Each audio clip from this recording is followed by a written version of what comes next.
Hello, ladies and You're not my gentlemen, dad. and welcome to Broken Earth. I am your host, Warren. Got a little bit of the sniffles. We've been down for a couple of weeks because I have moved to Abilema.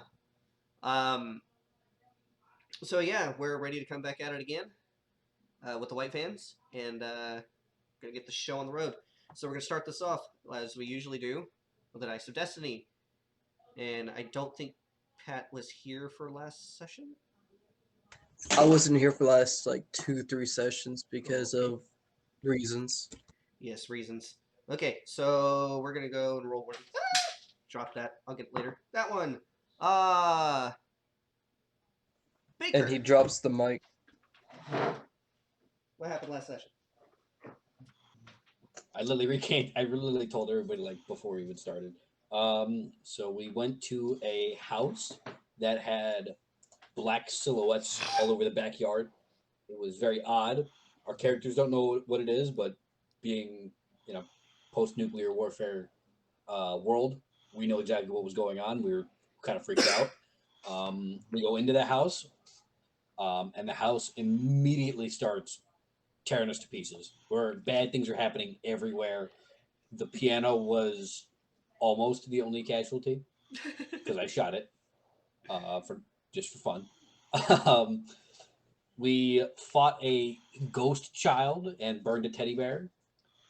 Somebody, Rodney, got possessed by the said child and proceeded to almost murk the entire team. Rodney has been sent back down to a healer with, I think Morgan was essentially useless because he had no spell slots left, so he decided to go. And yes, my character is laying on the floor, not wanting to move. And that's about what we Yeah. Y'all got your asses kicked by a ghost, but ended up in the nick of time kicking its ass, pulling the great Uno reverse card and saying, "No, you." Anyway, so yeah, we have Rodney. Rodney, you have been cursed. Um, you are feeling like shit right now. Morgrim is Kind of escorting curse. you. This was when you aged 40 years. Oh yeah, that's right. Yes. Um, yeah, you were not feeling so well there, bud. And Morgrim is trying to help you get to a healer. So both of you give me investigation checks. Rodney being at disadvantage. Shit. Oh, there they are. I was like, "Where's my clicky clacks?" I found them.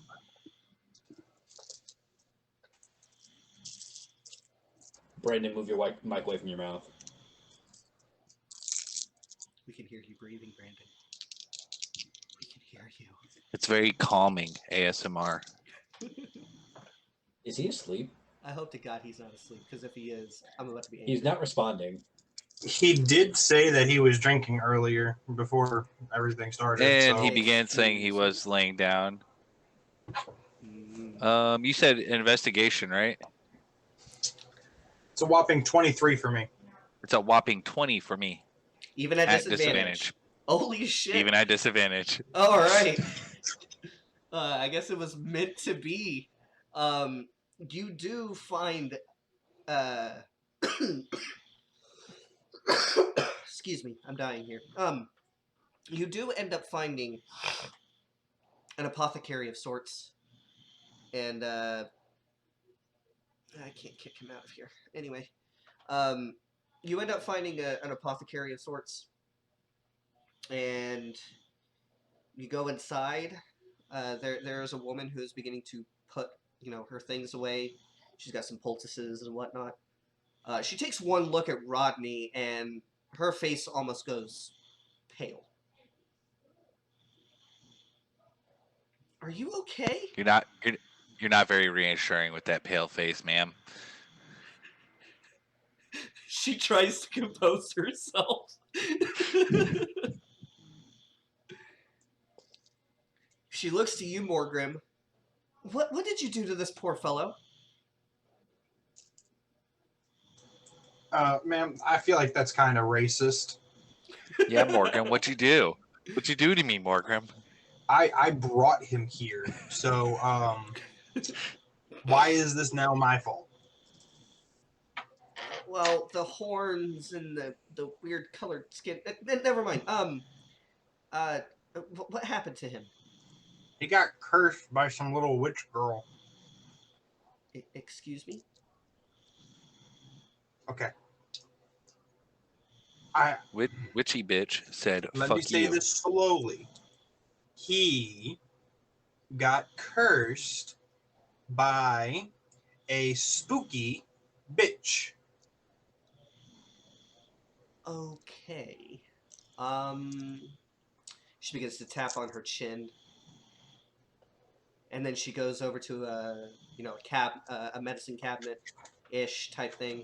It's a cabinet with medicines in it. She opens it up, and you hear her kind of sifting through jars and bottles, and you're hearing that familiar clink clink of glass hitting each other.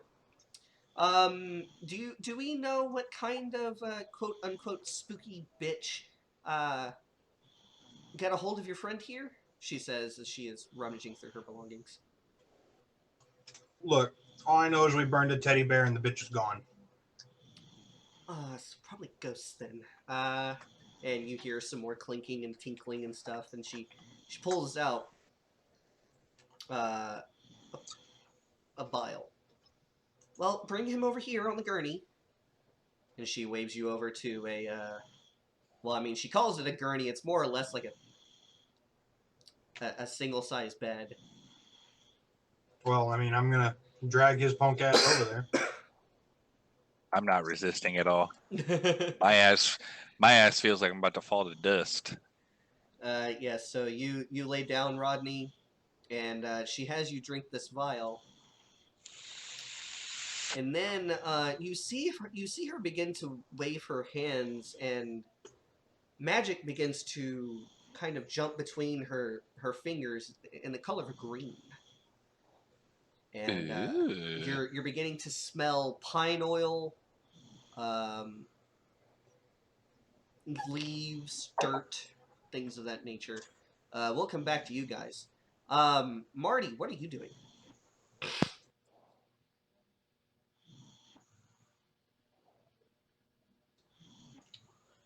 Discovering I cannot mute Brandon because he's asleep and I don't want to listen to his snoring. I am going to barely drag myself up from the floor. Who's in the room with me? Who is in the room with you? Right now, it would be Ket and technically Inti. Although, crap. Inti is Yeah, out of commission at the moment. you might We're gonna want see to if we call can him, by the way. fix that. No, I'm about to fix this real quick. He's gonna text Chip and have him go over to his house and bang on his door.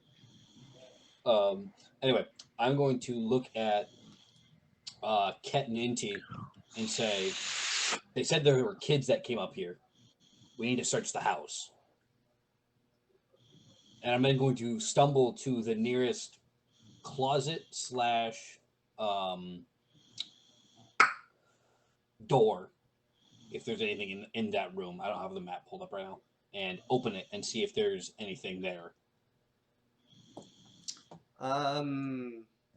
Yeah. So you open it. That's here. Let me pull up the map of the area real quick because I can't remember where I put everything. I'm not even in it right now. I'm going to the Broken Earth discussion. Hmm. There it is. Found it. Let's see here. So you said that you were gonna go to like the nearest like room, and So this one. that one. Go to that one. Okay. So what appears to be in there? And that thing is dead, so I'm going to go over here. Or actually, delete it. What appears to be in there is just a lot of rotten. Actually, it looks to be some type of bathroom. Interesting. I'm then going to move to this one, and if you would like, that's where I can leave off to go to somebody else. Or we can open the Yeah, door as well. we'll go to Ket. Ket, what are you doing?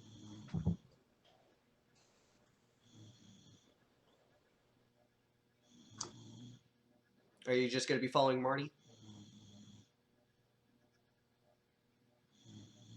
We can't hear you if you're trying to talk there, Ket. My bad. I forgot I was muted. I'm yeah, I'm just gonna be following him around for now. Okay. So Marty, in that room,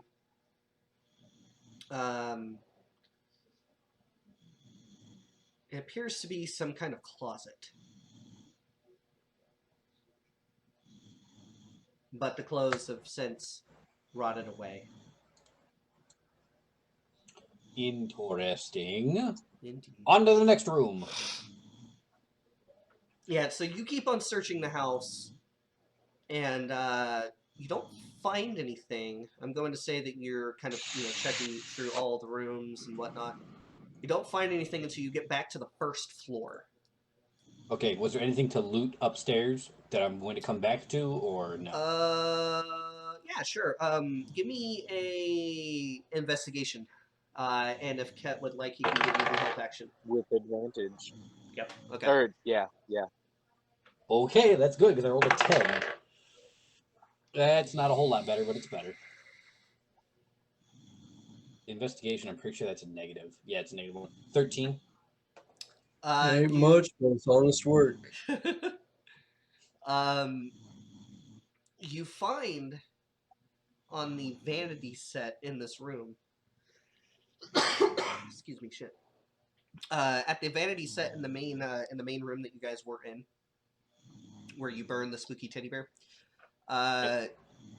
You end up finding some actual well-preserved makeups worth about 70 to 100 gold, depending upon the vendor.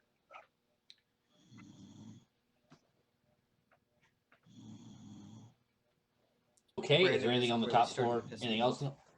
Yeah, is there anything else on the top floor, or is it now we're on to the first floor? Now with that investigation check, now you are on the first floor. Cool. Move my character doodad over here. Hello. Okay. Trying to remember. You have. I do know there's loot in this room down here. Beans. This room down here. You gotta discuss that, but I don't want to hog too much. Yeah, that would be meta too. Well, I went in there last session. Oh, you did? And there was stuff in there, but I got brained by a lamp. So. And you also got feared by a ghost. Yeah. So not have a good day. This man's sawing wood. I'm sorry, this is so funny. Yeah, he's really beginning to piss me off. Like, really bad. Welcome everyone to the episode of Broken Earth ASMR. Yeah. May we all apologize. enjoy the subtle sounds of snoring. Actually, I Do know we need how, to I pause know the how I. recording and Actually, create I know another how I phone could call? probably wake him up. I have his fucking number. I told you to call him. Well, I tried to boot him from the chat to see if that would work. Oh. Wait. Oh. Nope. This is getting crazier and crazier.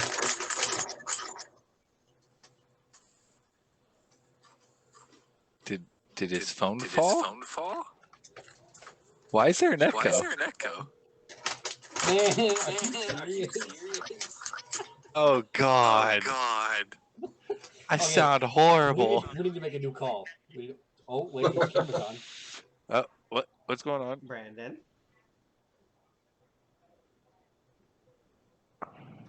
Is he gone? No, there's a little black space where his camera's still there. You can barely see like the light down at the bottom corner. I feel like he may have rolled over on his phone or something. Hopefully, we won't see any type of deck today. Wait. Are you there? Oh. Hello? Brandon? Nah, man, he's headed to the world.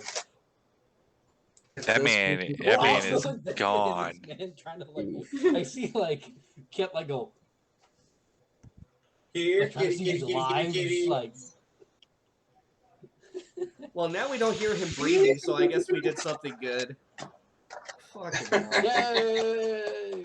Yay! Fixed it. Anyway, so where are you wanting to go, Marty? Are you wanting to go to the place where you could potentially find loot? Or are you still looking for the kids? At this point, loot is not forefront in my mind, so I'm just gonna start going back room to room. If I don't find anything until I get to that room, I'll go ahead and loot it real fast. But So I'm just that gonna go to this room next to the stairs. Has a you go beholder. in. Oh no.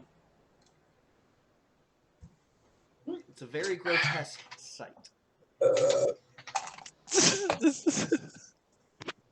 So, whereas you saw in the previous session the man with the shotgun who seemed to have been burned from the inside out,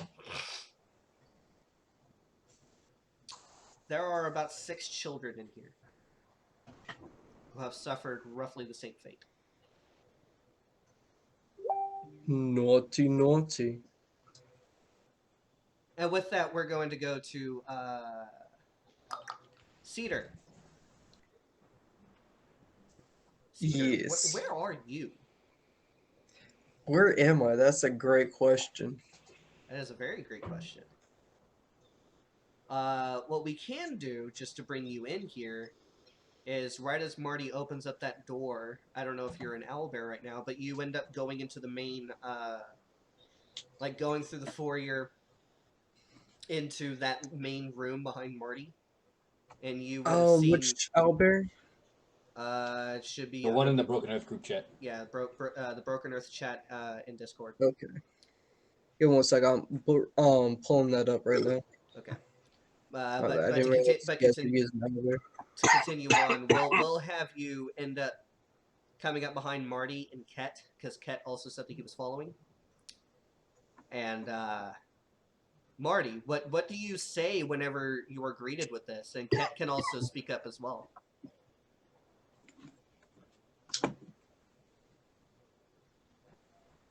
I don't care what the locals say or what they do. I am burning this house down. Ket? Yes, this house must burn. Mother. There's too Hey, much guys, I'll be evil right back. here. Baby mom was calling. Alrighty, go handle that. Oof. Alright, so, yes, there appear to be 4 females and 2 male children, aged roughly from 6 to 9 in this room. They appear to have been burned from the inside out, much like that, the man in the corner of the room that you first came up to, the one with the shotgun. I would look at Marty and I would ask him, do you think this is how Rodney would have turned out? Don't know, don't care. Don't want to think about it. Let's get these kids out of here. I don't want to burn the house down with them in it. Well, as you begin to draw closer, because this area has such dim light, there are bones in here of countless more victims hidden in the hidden in the darkness of this room. You can only assume that the girl that you guys hunted and finally killed has killed a lot more than just these 6 kids. They just appear to be her latest victims. Strip the house of anything valuable. We're gonna go talk to the mayor. We're gonna need to get the families up here. We'll bring their kids out to them. We don't want them coming in here.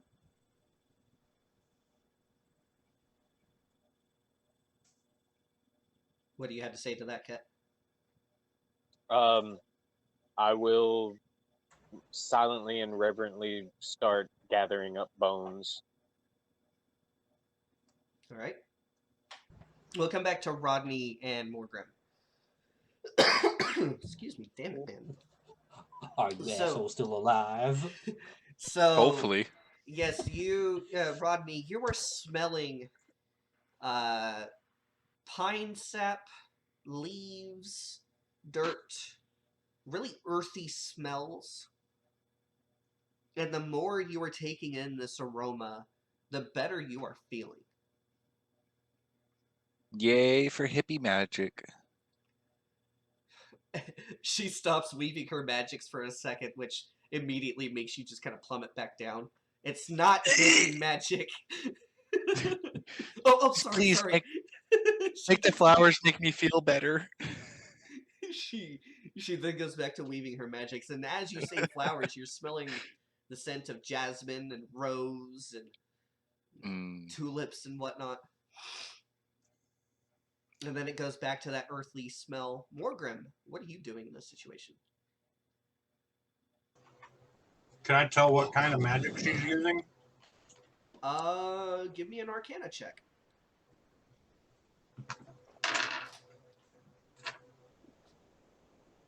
How's a 17 sound?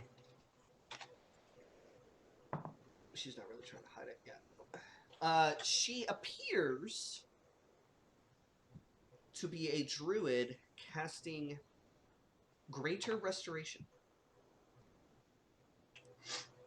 I'm just gonna kind of sniff the air, cough a little bit. Fucking druid magic. Yeah, it's at that point as you begin to show a tad bit of distaste. It's at that point your nose is assaulted with smells that might have been around Ket and his girlfriend. I forgot her name already. Yes, Kylie. Yes, I'm Kylie. back, guys. Kylie. No. Yes. No. Ket purposely restrained himself from going and finding those kids that night at that party. Ket's being a good boy. Bold of you to assume he's being good. But you know, at the very least, that Ket and Hinty have partaken in some type of thing that smelled just like that. I'm just gonna kind of grunt. Really? You hear her snort as she finishes her magic, and then gently lays her hands down on Rodney. And Rodney, your curse has now been lifted. Yay. I feel like a spry chicken once again. Now yes. that's what you call flower power. Flower power. Yeah, it's at that point that Rodney's sunken eyes have kind of returned to normal. He doesn't look like he's aged, 40 years.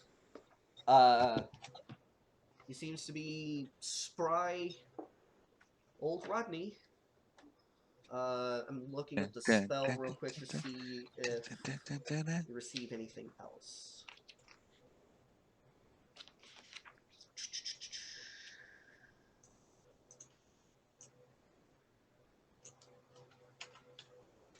Hey, Warren, question for you. Where am I on this map?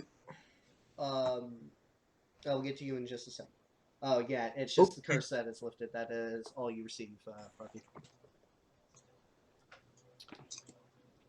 She then hands you a couple of pills,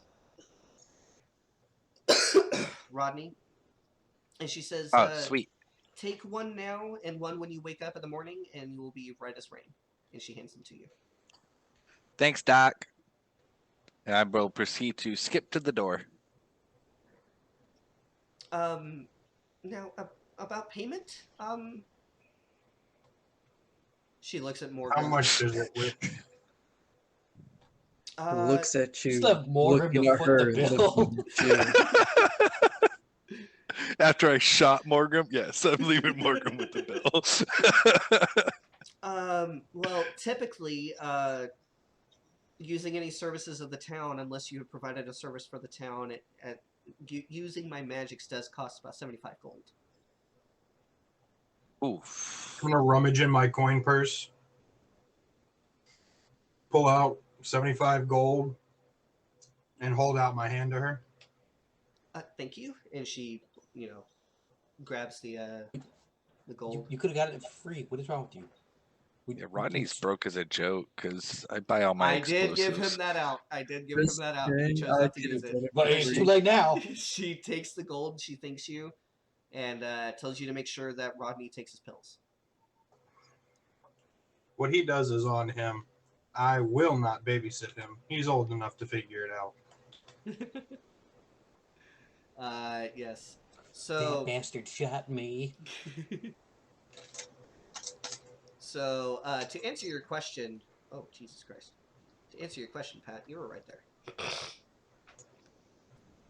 And Cedar, whenever you go in to see what Marty and Ket are seeing, you see the exact same grisly scene.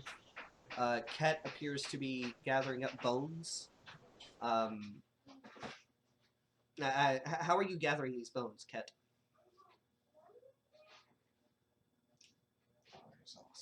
You're mute, bud. Be nice. I am recording, please.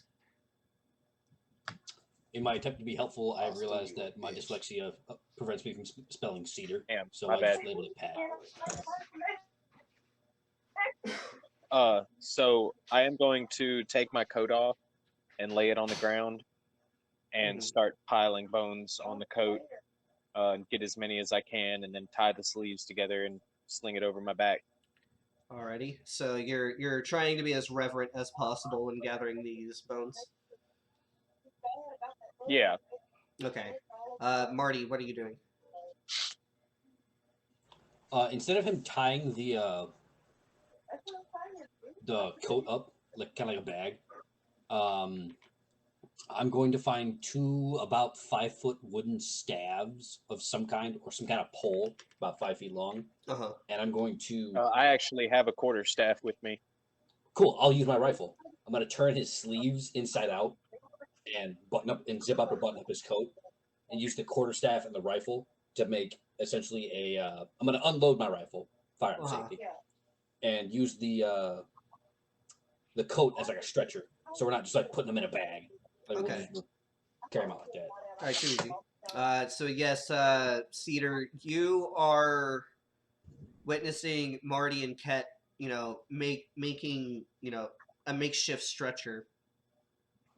And they are gathering bones around, as respectfully as they can around 6 relatively fresh bodies that have been cooked from the inside out. Of Ooh, damn. children anywhere from the age of 6 to 9. And how did these children get cooked from the inside out? That is a question that you guys hear Cedar ask.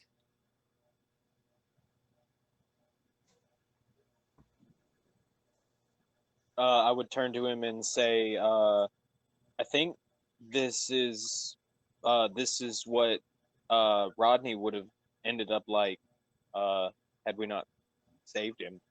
Oh, so it was a curse? Gotcha. Okay, well, I shall assist you guys in making a makeshift freaking splint. You guys try to make, right? No, it's a stretcher of sorts. Or strict? Oh. Well, we made that. I would turn as he came to approach me.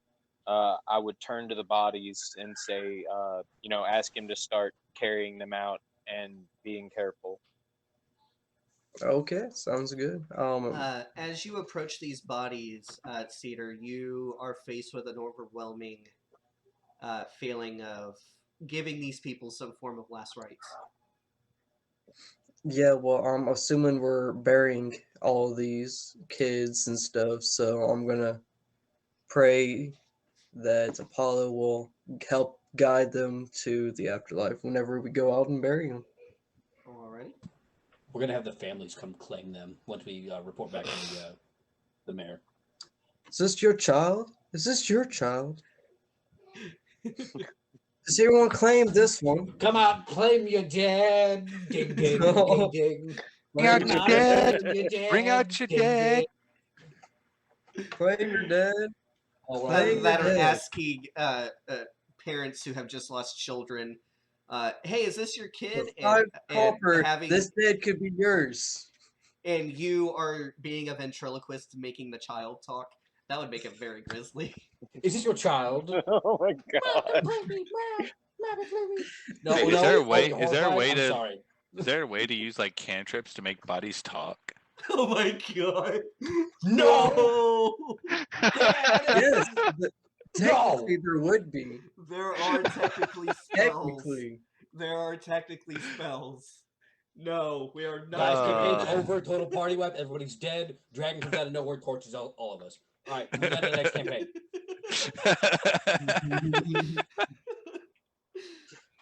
Hey, just Anyway, What would you alright. assume I wasn't prepared for that?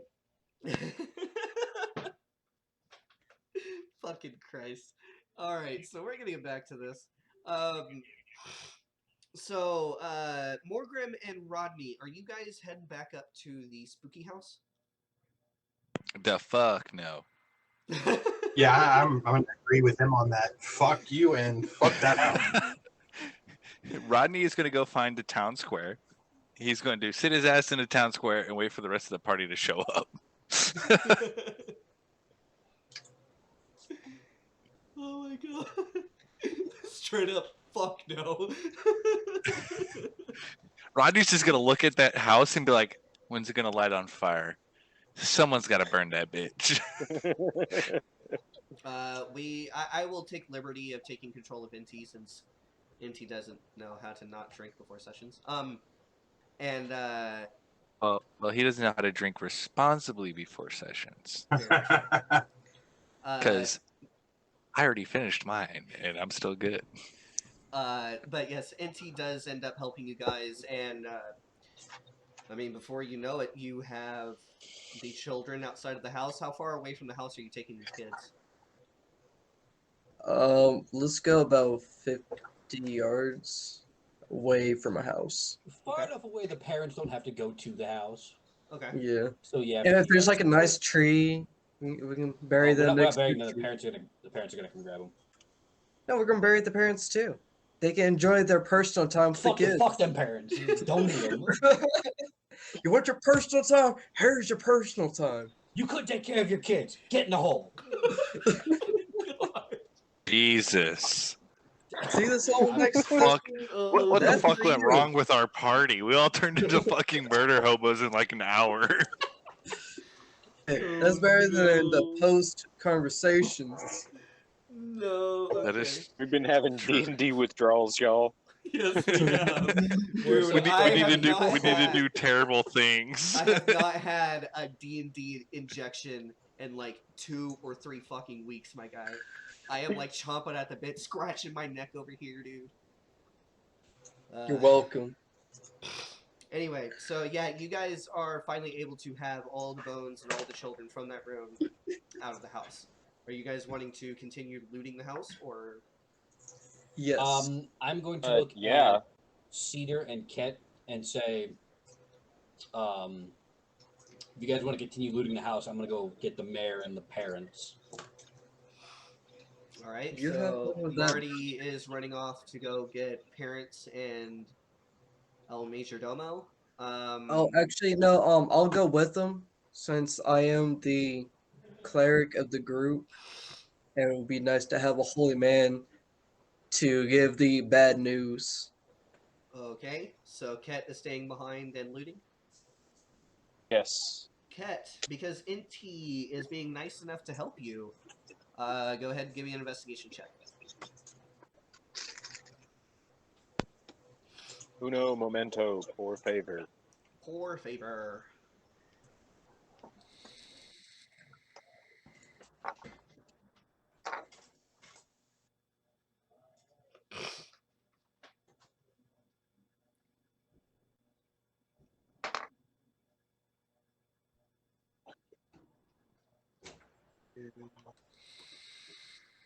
Investigation. All right, cool. So that's an 18.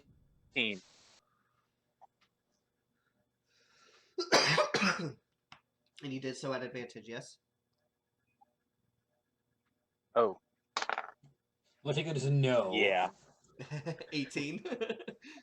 Okay. Yeah. So in the study area where Rodney got a lamp yeeted at him, and he also shat his pants because he saw a demonic little girl. Well,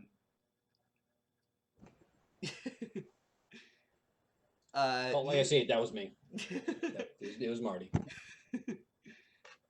You end up finding in the desk what appears to be a jewelry box of sorts. It is locked, however. Locked.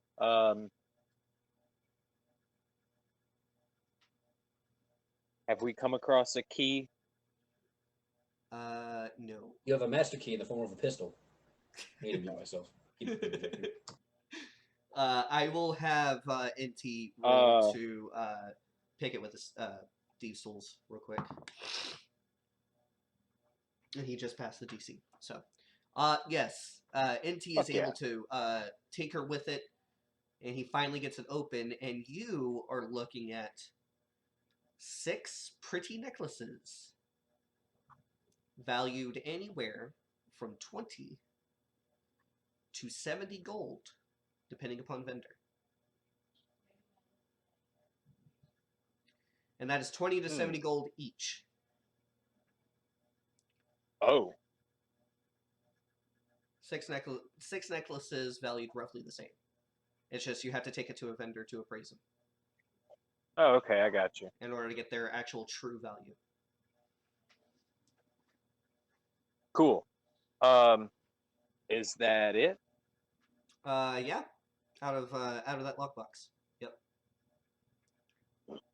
Okay. So I will go ahead and stow those. If I get questioned, I'll just say, we'll find out the value of them when we can, and we'll split the profits. Alrighty, sounds good. NT agrees with you, and after that, you reckon because with your investigation check, you would have gone through all of these rooms. That's about the only thing of value. So, Oh, cool. I'm like, well, uh, that's 15 minutes of my life I'm not getting back, and head outside. Or I guess I would continue trying to get bodies out, or are we done with that? you guys are done with that. Okay, so yeah, If I'm anything, you're just probably gonna playing head back Sentry. outside. If anything, you're probably Yeah. playing Sentry over the bodies. Yeah. So I would just head outside into the front yard where the kids are and wait for somebody to come back.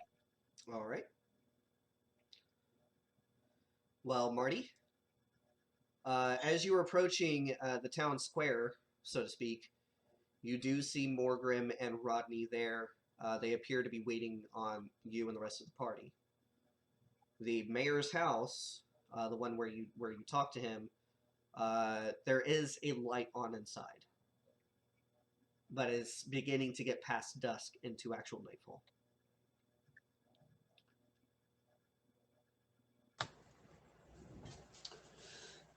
It is a bad time to talk to families about bad news. We're gonna gather the families of the dead kids. There's more remains than we had anticipated. You guys coming? Yeah, let's go. As long as it's not near that fucking house. We're going back up there. Is the ghost bitch dead? Yes.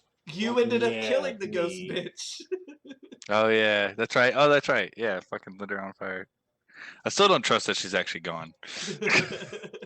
Well, this will make you happy. We're gonna torch the house after we're done. So. Fuck yeah, I want to torch that bitch. Let's go. All right, so you're gonna go talk to the mayor. Yes. I'm gonna look at Morgrim and say, "Are you coming too?" I might as well. Guess you can help me go to all the families' houses. I'm gonna go knock on the door. Yeah. After a second, it's the same man with the guitar and the cowboy hat. Although he's not wearing the hat, and now his hair seems to be combed back. And he's also since taken off his jacket. He's just wearing, fairly nice clothes. Not anything too extravagant, but he's still fairly well dressed. Oh, y'all came back. Did y'all end up figuring out what was going on up there? Rule number 1: we're not gonna talk about that. Okay. We found the remains of the children. We'd like to have the families come recover their remains, and we found the remains of far more than we had anticipated, including the man that you had sent up there a while back. No shit. What killed him? You don't want to know. Well, I mean, I kind of have to know. I'm the mayor of this town. It's my responsibility to take care of these people. Thought we said we we're going to talk about this, but okay. You failed spectacularly at doing that. At which point Rodney starts to like PTSD, like yeah, fuck. Get him out of here! Starting flashbacks myself. Cue the He's kinda Vietnam War looking- noises. Fortunate Son just starts playing. The trees, they're speaking. Speaking spooky bitch. I am the Lorax. I speak for the Speak tree. for the trees. There goes that And conversation. they're speaking Vietnamese. And banned. I'm Yep, gonna exactly. look at the mayor and say, all you really have to know is we killed it. Please don't make us talk about that. Well, all right. Well, it looks like y'all been through the ringer. And you smell of, and he kind of sniffs around Rodney. You smell like Jasmine. Have you been talking to Jasmine? If that was her name, she fixed me. Trust me, I felt like I was 80. Oh, You well, looked it. I hope you didn't end up paying her. Well, I didn't pay her. Everyone just turns to Morgan. Just saying, that could have been free. I wonder if this group had a cleric. I wonder. Austin is immediately regretting his decision. You're not getting paid for this. Well, I would have handled that if what was up there really did a number on you.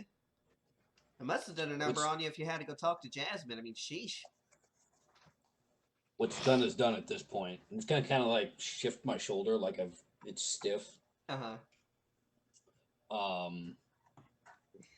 But do you know the families and where they're located, so we can gather them up to come retrieve their children?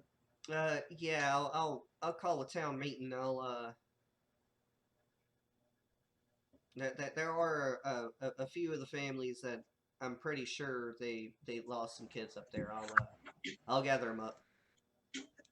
So I'm gonna whisper to Rodney real quick. Did you go with Rodney? He came with. Oh, he came with. Yeah, I went with them. Yeah. So I'm gonna whisper to Rodney real quick and tell him. So when we get back, do you want to jump that old woman and get the money back? Well, Our cleric's not a good person. I don't know if we should jump her. Well, see, she stole in the lights of Apollo, and she has to be punished somehow. I mean, she didn't take from me. She took from Morgram, and that's Morgram's loss, not mine. What are y'all talking Take about? anything, you paid them. What are y'all talking about over there? Here in Hush Tones. Shenanigans. Shenanigans. I'm not familiar with the shenanigans. I was discussing how to remove said haunted property so you guys don't have to worry about it. Correct. That's what we're talking about. All right. Well, we'll be up there in about 30 minutes. I'll have the families coming.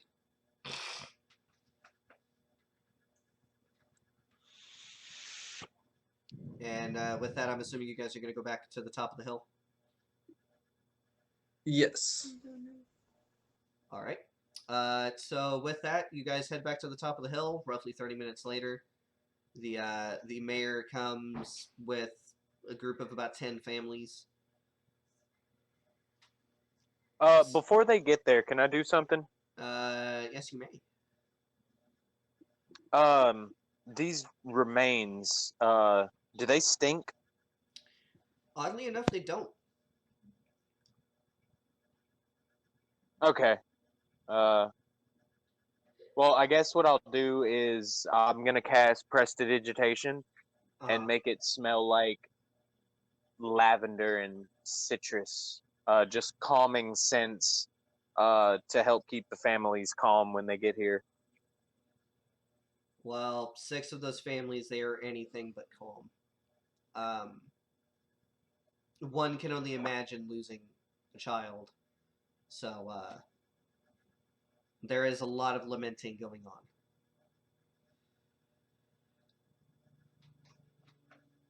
But the 6 bodies that were relatively whole were claimed. The bones, there's just so many bones that the rest of the families they take it upon themselves that are and they said that they're willing to bury those bones in like a memorial of sorts. But the mayor himself, he is pissed, very angry. He doesn't say much, he doesn't yell much, but you can see it on his face. Have the families moved off once they've collected their bones? Besides the few that weren't able to claim bones because you can't do that. After a while, they do. For 5 copper, you can. No, we're not charging parents copper to take their children. All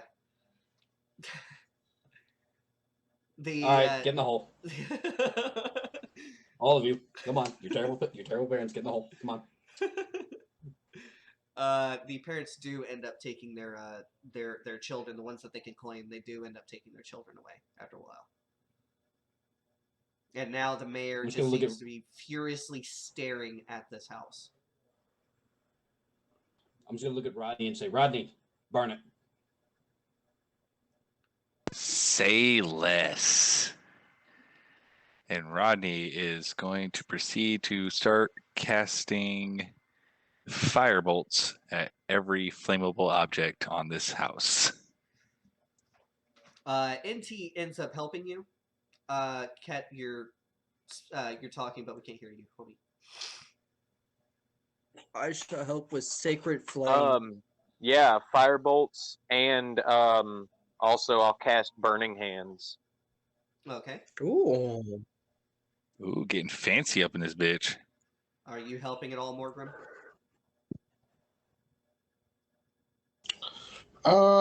Yeah, I'll help him. Is that old woman still in there? I could help too, but somebody would let me have a 40 millimeter. I'll be right back. I gun gotta take care of kid stuff real fast. All right. So yes. Was that Josh or Alex who said that he was going to use Sacred Flame? That was Pat. So Cedar. Pat. It was Yeah. me. Yes. I will say that Sacred Flame does radiant damage, not fire damage. I'll roll it. Should as, be a as, whole enough to cleanse the catch house. stuff on fire. just because I know what he's doing it for roleplay purposes Okay. only. I will say It's still going to he's- damage the house. Yeah, I'll say that he's still able to set things on fire, even though technically Mykel is right. That would only do radiant damage. I'll say that because that for this roleplay purpose only, you were able to help set flame to this house. So yes, all of you work together, and before you know it, this house is up in flames. Are you guys going to stick around and watch it burn? Yes. Not even for $5. You're just going to walk away, Marty? How about Yeah. you crazy Dutch bastard? That one was German. It's a Austin Powers reference, you cuck. I'm still single. I can't even be that. Anyway, yeah. Moving on. Yeah, so Marty ends up walking away because cool guys don't look at explosions. I hate you. Not why I did that. NT is going to watch the house burn because I know that's exactly what Brandon would do. Ket, you said that you were watching it burn. Yes. Mulgrim. All right, I'm back. Morgan.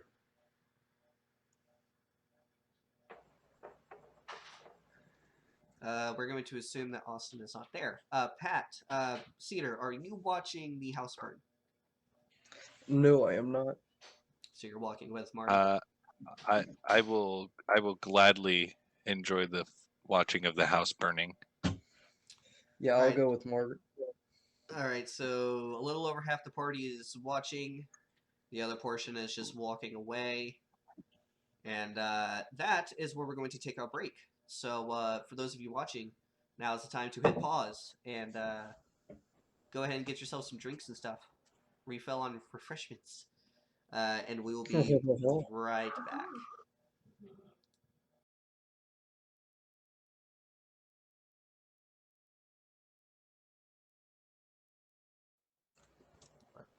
All right, we are back. So the house Huzzah. has collapsed. You no longer have to deal with the spooky house anymore. It's at this point that Does the mayor seem satisfied? not fully, and that's to be expected. But he does have a little bit of a sense of relief. I don't know about you boys, but I'm gonna go have a drink.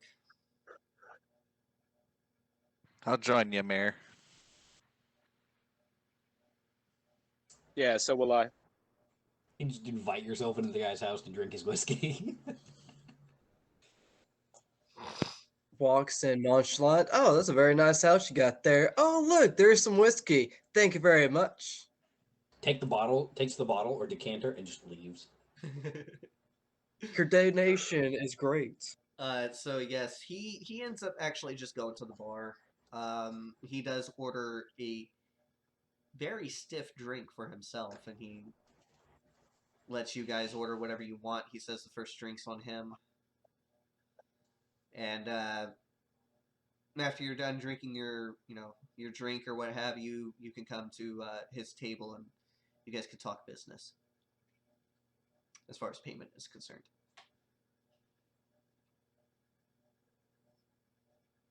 Yeah, that sounds good. I was gonna say, Uh, what did I we mean, all come to this town for again? gas. Was it just like a pit stop? Oh, gas. That's right. Fuel, mainly. So yeah, who's fucking drinking, guy? I'm gonna have a drink. As will Rodney. Okay. Is Austin here now? I hope he's still here. He's been quiet for so long. He has. Austin, if you're there, you're muted. Yes. I'm here. Okay. Sorry. I was you, moving. Are you drinking? No, I'm gonna keep my wits about myself. Well, the mayor did offer you a free drink to kind of drink and discuss business. I'm gonna order a water. I'm not there actually. I mean, how much business could there possibly be to discuss? We just killed a ghost chick. I went and got my friend healed, and Do you want your money back? as a matter of fact, yes. There you go. There we go. So yes, you. I was gonna say, like, I'm going to say out of Rodney, character, you she were did here. say,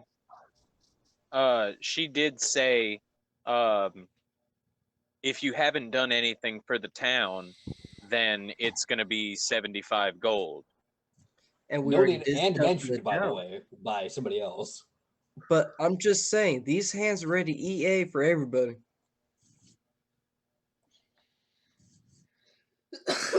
You said the two magical letters. Now we're fucking copyright. Thanks, kid. What? I just briefed everybody to EA. Anyway, It'll be so EB I'm just gonna everybody. say, for simplicity's sake, everyone is gathered around the mayor with a drink in their hand if they were going to be drinking a little bit. Rodney said he was going to have a glass. Ket said that he would have a drink.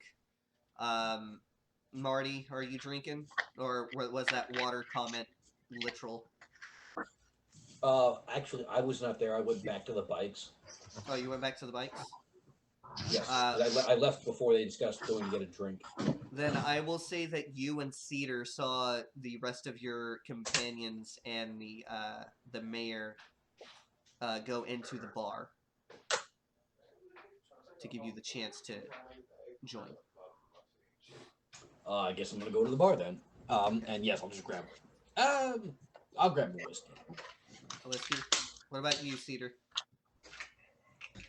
I mean, might as well since everyone was there. And shit, I ain't gonna be shy about a drink. A free drink? Say less. I got you. Yeah. So everyone sits around the table. The mayor doesn't say anything at first. He just takes a long pull from his glass, grabs a bottle, fills it up.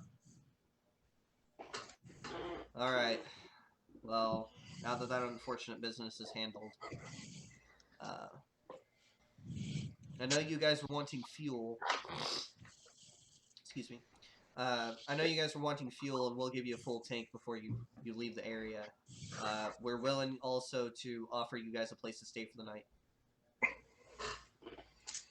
Is there anything else that you guys require a payment? To be fair warned, we don't have much of the way of gold. We're small town folk out here. Well, we came here for fuel, and that was the deal that we made. So I don't see a reason why we should up the ante now. We did a favor for you, you do one for us. We'll be even, and we'll be on our way. I respect that. He looks to Morgan. I mean, I had to pay for services rendered because, and I kind of cut my eyes over at Rodney. But that is Josh's character, right, Rodney? Yes. Yeah, that's me. Because this guy went and got himself cursed. Well, how much did you end up paying Jasmine? I knew there was something off. He smelled exactly like Jasmine. 75. Must have been some kind of curse. Alright, well. He reaches into his coat and he pulls out 75 gold and sets it down on the table and slides it to you. Like I said, we don't have Appreciate it. much, but there's your refund. Well, I appreciate it. Is there anything else? He says, looking at everybody. Nah, pretty I'm stoked. good.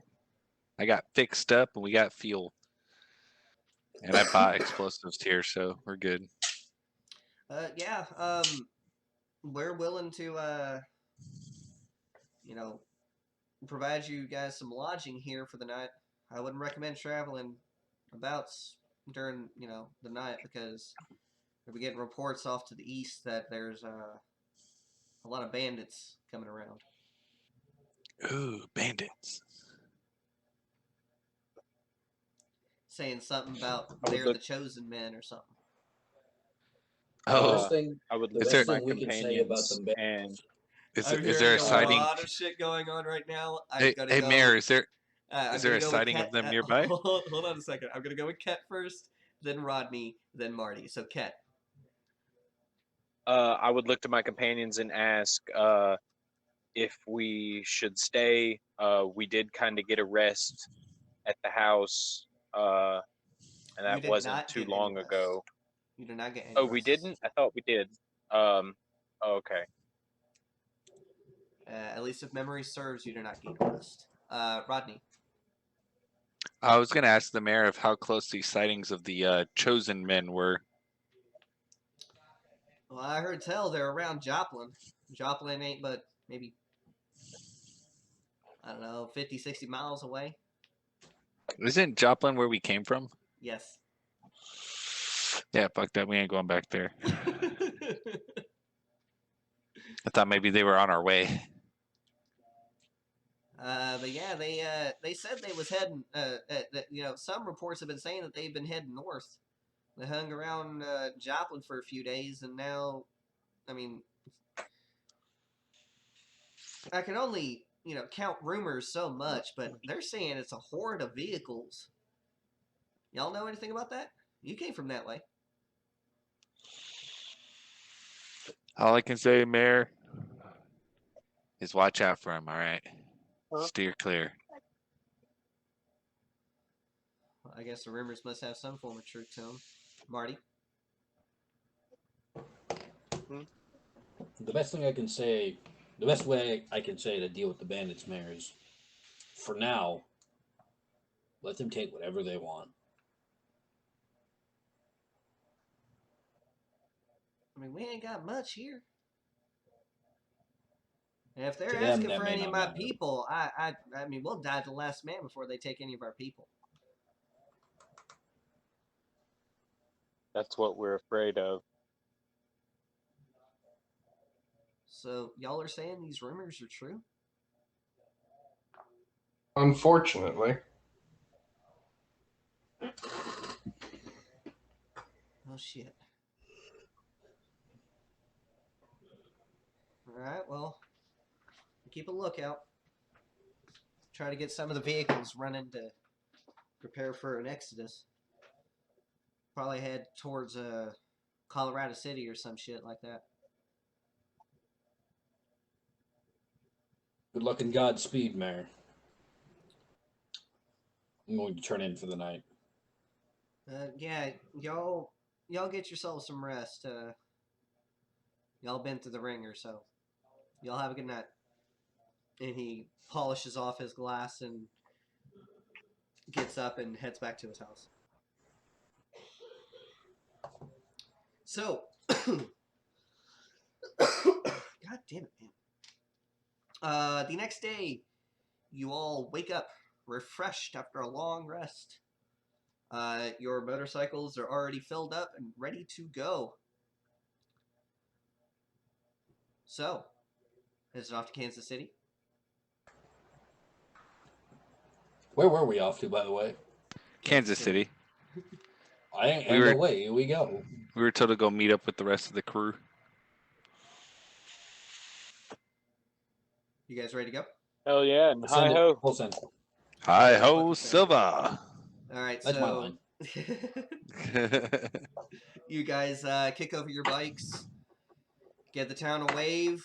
They all wave. You're hearing some thank yous and whatnot for all of your help. And as you guys are riding out, there are some kids who are kind of chasing after you, giggling and laughing all along the way until you make it out of the town. But yeah, you are off. It takes you about a full day's ride to get to Kansas City. But around dusk, you do see signs of the crows just up ahead. Like one of their encampments is just up ahead. You said a crow encampment? Yes. All right. You're looking at the 3 land ships protecting what you guys would assume is the rest of the village, the mobile village. And sure enough, as you guys become getting closer, you're actually able to see some people that you recognize, playing sentry up on the top of the trucks. And Chief Chris actually welcomes you guys. Shit, we haven't heard from you guys forever. We thought you guys died. What happened? Well, Long story. Sit down, let me tell you a story. Wait, where the fuck is Chandler? Part of the story. he's Uh, unfortunately a pile of ash, sir. That was the worst way to put that. Excuse me? You're a terrible person. He did. what Rodney speaks is truth. Well, what There's I made this gotta him really- that produce way? the jar of his remains. There's this guy. What was the bad guy's name? I thought I Brandon. wrote it down. Brandon. Brandon, that's right. There's this guy Brandon. He's got a whole cult of people following him. They're called the Chosen Ones, and he decided to turn him into a pile of ash. Which I have here in this jar. Yes, yes. I got You dirt. too. Marty is just face palming right now, his fingers in his eyes. Have some tact, please. I'll be honest with you. There's no room for tact for what we've been through. There I've really gone isn't. from I've Like gone from Morgan's being like I've gone from being 17 years old to 80 in a matter of an hour. Feel like Morgan in 30 seconds gonna be like, on the plus side, he sounds like a Macarena, and he's gonna shake it and then drop it on Ashton. Oh look, now he's in the ground. The chief is just kind of taken aback right now by the nonchalantness of Morgrim and Rodney. What is the expression on everyone else's face? I'm Shock. gonna do my very best to keep my poker face up and not have any emotion to this. Ket? I am literally like turned almost away, like not facing Rodney, just kind of holding my face like this. Still owe Rodney a kick in the dick. I might call it in right now. Marty? Walk over. I'm kidding. Walk over, kick Rodney in the dick, and just be like, "So, here's what actually happened." Exactly deserve what that. we said. I deserve that. I'm just gonna like push Rodney like just out of the way, like gently, just like Shh, go away. Just go stop sit over talking, there. please. Yeah, go stand over there. Shut up. Rodney's just gonna go find a plot of ground and just sit down. Knees tucked to chest, just Pouting. I'm gonna reverently take Chandler from Morgrim. You will not. Give me my friend. You will not. You're my friend.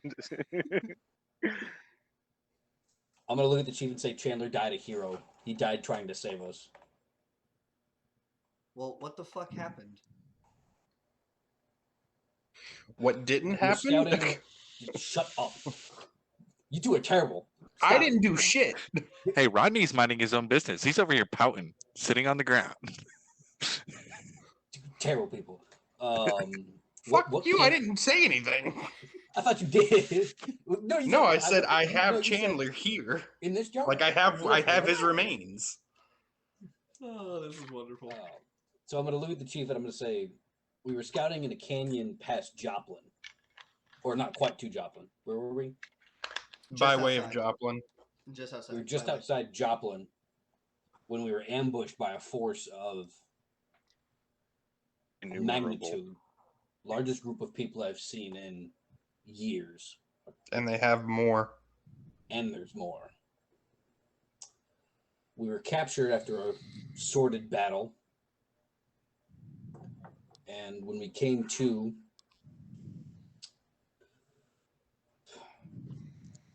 there were their leader, name of Brandon, not quite sure what he's about yet, asked which one of us was going to go into the fire. Chandler tried to pull a fast one on him and ended up in the jar. I'm kidding. I'm not saying that. Just Morgrim's saying, gonna and just it kinda- ended up and just kind of, turn your hand toward Morgrim, and Morgrim just holds up the jar. Now, Morgrim's going to kind of My interject friend. into this. To be fair, we were kind of locked in a cage, and Chandler knew one of us was going to die. I love you. So I figured he tried to go out at least on his feet, which Sounds I mean, fair. essentially he did. He went out swinging. But this Brandon, I've never seen power like this. I mean, in a matter of seconds, he reduced Chandler to this. And I gestured towards the jar. The chief offers his hand for the jar. And I hand it over to him. The chief holds the jar for a second, looking at it. He then nods. What if he's gonna football spike it? Resurrects Chandler from ashes. What? Praise be to the Crowmaster. But no, he just reverently nods and he thanks you, Morgrim, and thanks the rest of you. And for now, he just he puts Chandler in a satchel on his belt. Oh, I'm gonna say Chief. Oh, I saw a flicker from Brandon. He rolled over. Maybe. Nope, he's still dead to the world. Is he bringing on his mic again? No, I think we're good. Okay. Oh no, it's you. Yeah, it was me by accident. Sorry. You're fine. I'm gonna say Chief. He knows about the silo. He said What? it can't save us. He knows about all of them, to be more specific. What? He says we're not safe in any of them. None of us offered information to him. He already knew.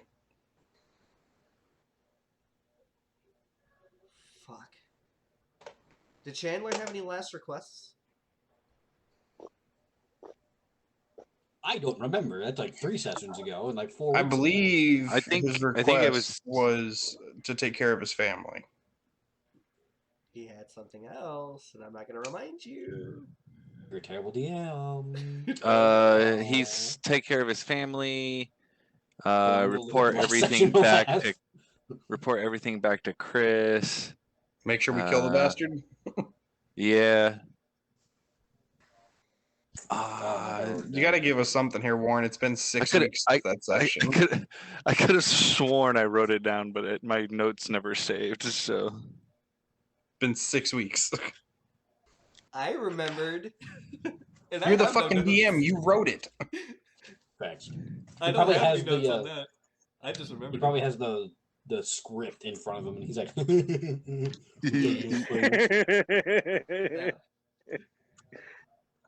I'm gonna look at the last session real fast. Hold on. Can I roll a check or something to see if I remember? Yes, you may Ooh. roll a history check. Can I give Yo, him history assist? checks. No advantage or disadvantage. Okay. Hang on, I'm just trying to see what my. Oh, okay, cool. All right. That is in 13. Unfortunately, you don't remember. Hold on, I almost got it. I too will roll. All right. Shit, I'll roll just for shits and giggles. Let's go. History. 16. Hey Warren, how about a 23? You remember Chandler's last order to you. And his order Which was was to let Chris and the rest of the crows know about what happened. oh, so we did that. And to pull your forces back to the silo. Yeah. Which, in retrospect, that seems like a very, very, very bad idea, considering he knows about the silos and how to get into them.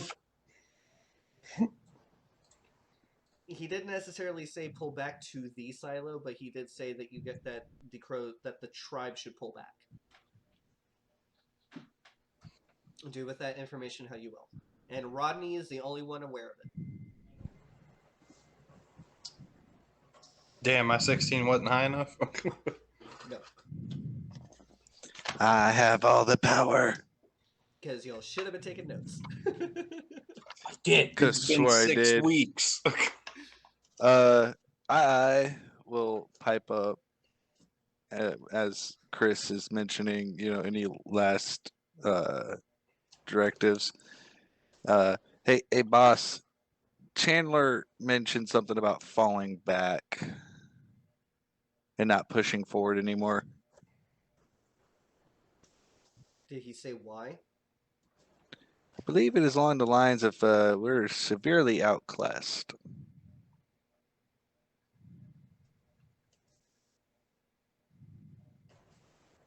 They far outnumber us, sir. Well, they outnumbered you. have No, the land their ships. group at large outnumbers the crows by a large margin. Kind of like a 5-to-1 situation, sir. If we were to meet them now, we would be decimated. However, if we take a defensive position, we could probably outlast them. Theoretically. Then Look- again, Brandon seems like the kind of person to just throw bodies at a problem until the problem is dealt with. And I don't Very think he's true. above taking slaves in order to do so.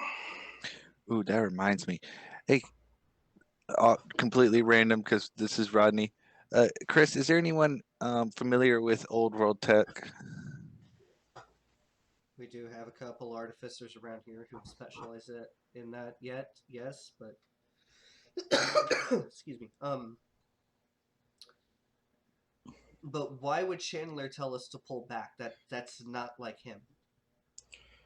Because he knows we're outclassed.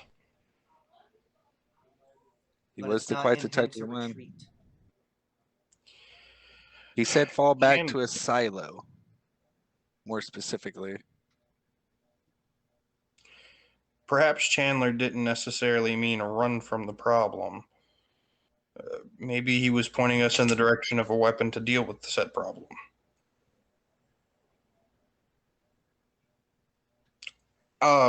At this moment, I'm going to think back to the house and what I figured out about the bodies that we found. Or the residue I scraped off the side of the building. I'm gonna look at the chief. Do you know anything about? Did I? And I knew what had happened to them. I knew what caused it. You knew that it was a gigantic explosion. Do you know of anything that could potentially explode and melt people?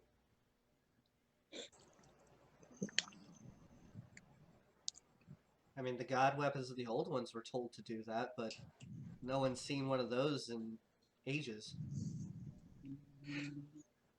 Would one of them have ever been housed in one of the silos we know of? I mean, the silos are old, right? Like before our time. Yeah, but the remnants of them, there's no remnants, obviously. Maybe that we know of. That doesn't mean that they don't exist. What if Chandler had an idea of where one might be that we don't know about? An unexplored silo. I assure you, in our territory, all of the silos have been explored. It may not be in our territory. Our territory doesn't extend to the coast, does it? It goes from Old World Canada all the way down to about Midway, Texas. And how far west? Well, parts of really, it's to the mountains because the dwarves have say over the mountains. So perhaps the dwarves know of some. This country is very large. I think it would be fair to say that there are things we don't know about yet. Especially from the old world. Be that as it may, we have a problem in front of us right now that we have to face. Facing that problem as we are now is a death sentence. Even the best of warriors would recognize that. And retreating long enough to prepare for a fight is not cowardice. The It's thing tactics. is I have been given orders to scout out the area near Kansas City, and I have seen no enemy force. Perhaps not in Kansas. Or not where you've looked. But make no mistake, they are pushing west. They have Marty, you're no being intent awfully on letting quiet. us live. Yes, you're being awfully quiet. He actually hit on what I was thinking. Would the dwarves know anything? The dwarves' roots run deep. Perhaps there's something deeper than what we've noticed. I think it's worth at least sending a group of us out to see the dwarves and see if they'll help. Chieftain, Yes. is there any bunker silo that we've encountered that we can't get into? No, none that I am aware of. We have ways of getting into the silos and to the bunkers. Hmm. Warren, Yes. in any of Morgrim's travels, would he have come across any military bases? Give me a history check.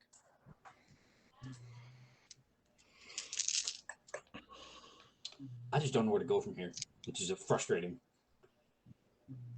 Oh shit. Does a 19 work? Damn, I lost one of my dice. Fuck.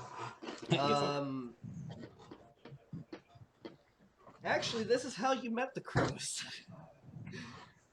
You stumbled upon one of the bunkers in southeastern Kansas, not far from where you guys got jumped by a whole bunch of bad guys. Would And that was would also where I the crows scooped you up because you were poking your nose where it didn't belong. would it be safe to assume that I would have any knowledge of other bases throughout the country? That kind of knowledge, no. Absolutely not. That's been lost to time. And only a very few amount of individuals know anything past that.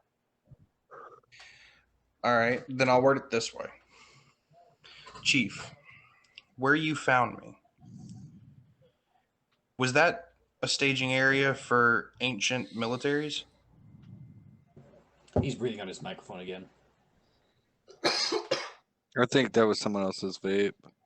No, I think it's Brandon. I've been hearing it. It's pretty steady. Yeah. Hold on a second. Hopefully this works again. I don't need Brandon's ASMR right now. We just need to end call and do a new one. So yes.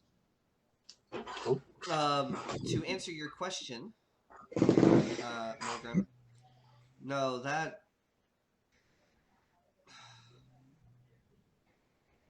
was more or less just a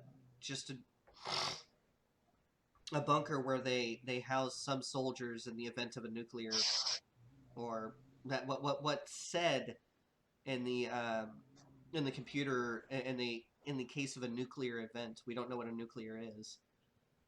Okay, but they had soldiers, correct? Some. All that remained of them was remains.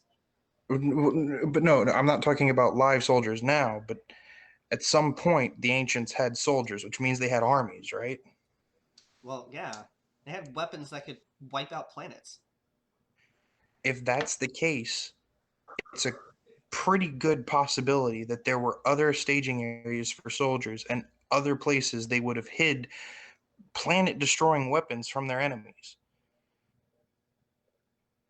And all of the ones that we have come across, we have repurposed for our own purposes. The ones that we've come across, yes. But so you again, honestly want me to put the entirety of our people's lives on hold just to go find some weapon that we aren't even sure exists anymore? Is that what you're asking? It's a better chance than facing our enemy now and dying for nothing. So we're just supposed to let the enemy kill us while we're searching the dirt? What I am suggesting is we put distance between us and the enemy while we search places that we do not own. No. And hopefully pick up allies on the way. No, we are not people who look for fights, and I will hear no more of this.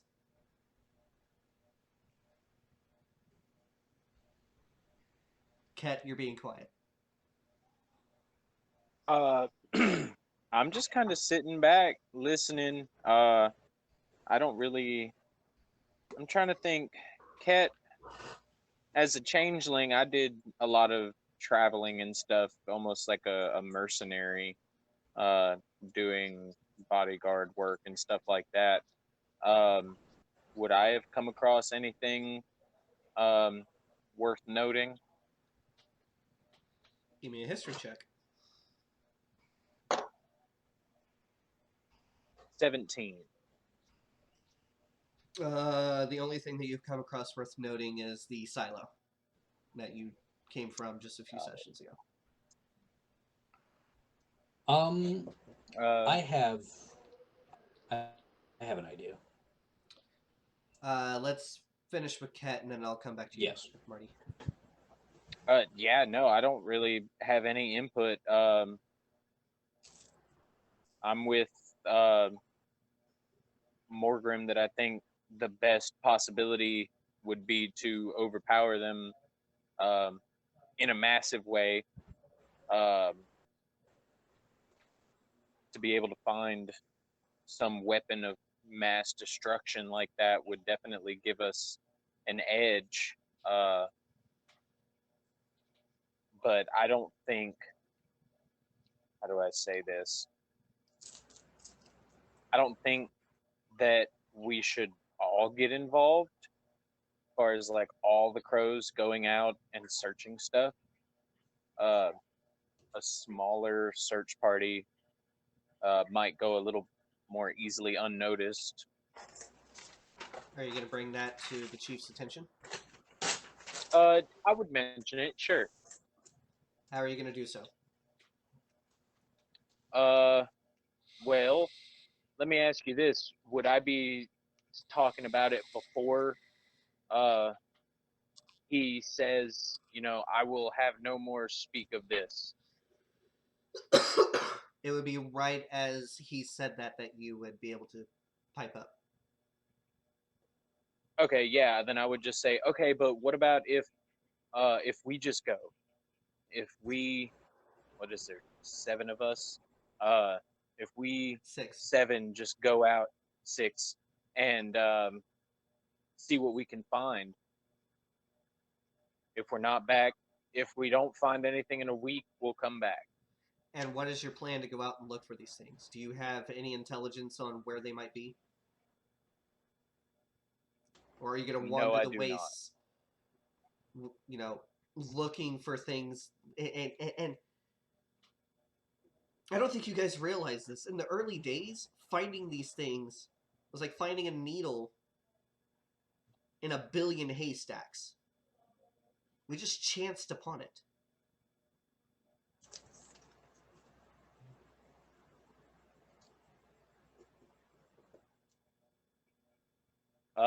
So I mean, at that point, I would ask him. So, what do you suggest? Knowing that this group is so large and so severely overpowers us, what would you have us do? Well, if we pull back all of our forces, we won't have any heads up to send to hire about where we need to go, how we need to move in order to face the threat. If you're saying that the front of this upcoming war has widened, then we need to split our forces up.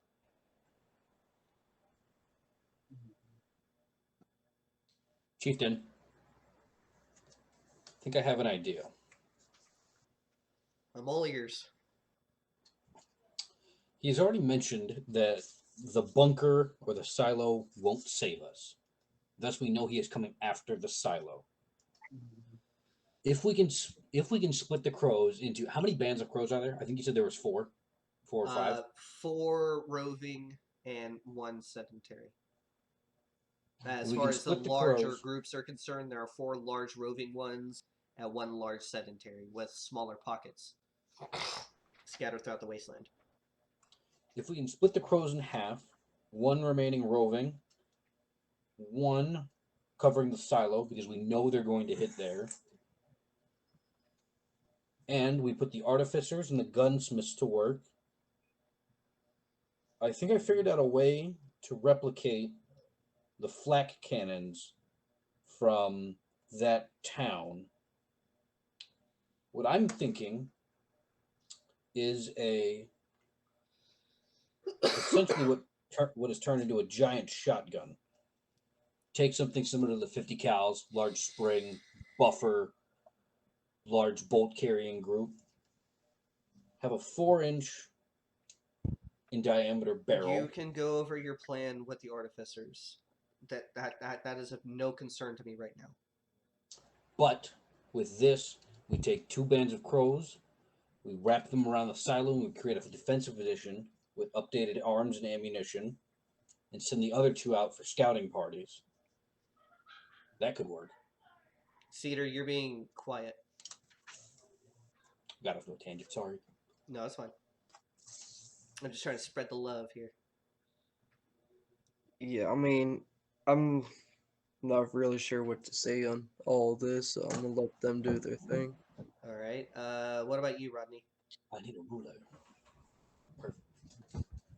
I am actually down with Marty's plan, Chief, as well as Morgrim's plan. I mean, a small scout party like ourselves could make it to the dwarves and see if they have info, or even enlist help. If Brandon's people are a threat to the crows, they're a threat to everyone else as well.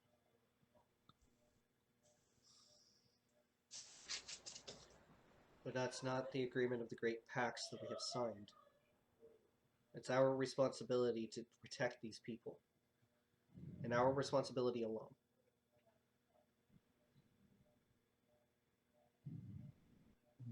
Well, fair enough, Chief, but gotta say it's going to be a tough fight. So we need to make the proper measures. I will send your recommendations up to higher. Go ahead and get your bikes fueled. Get some grub in your bellies. Report to the main truck in 2 hours. He says, walking away.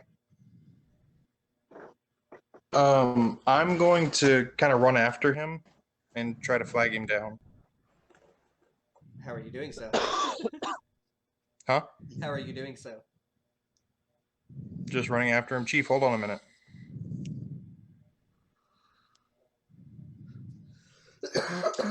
What, Morgrim?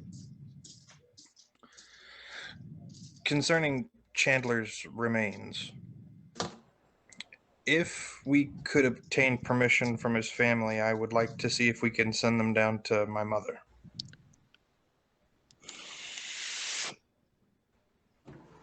We were going to lay him to rest like a true crow. He gave his life for his people, and we will show him the respects due. His funeral, or service, so to speak, will be held at first light, if you'd like to be there. Very well. And I'm just going to kind of mosey on back to the group. All right. And when I get to them, I'm going to look at who agreed with me? Marty and Ket, I think. You're talking about for the dwarves, though. I agreed on the dwarves. Pretty much everybody agreed that dwarves. I'm Yeah, thinking. I think that's a good idea. If we So could get the dwarves help, that would considerably lessen our chances of extermination. I'm going to look at everybody, kind of look around, make sure nobody's eavesdropping. Is there anybody around that could hear what I'm about to say, aside from our group? Not really. Gentlemen, I'm going to propose something, and it's probably not the brightest idea I've ever had, but I feel like it's our only chance of actually surviving.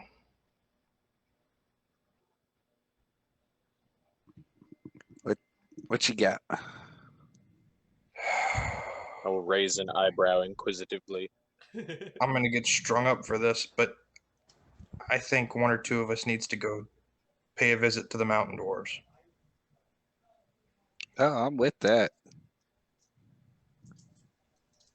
Those guys are old, right? They might know something about the old weapons. Well, if anything's buried, they're bound to know about it.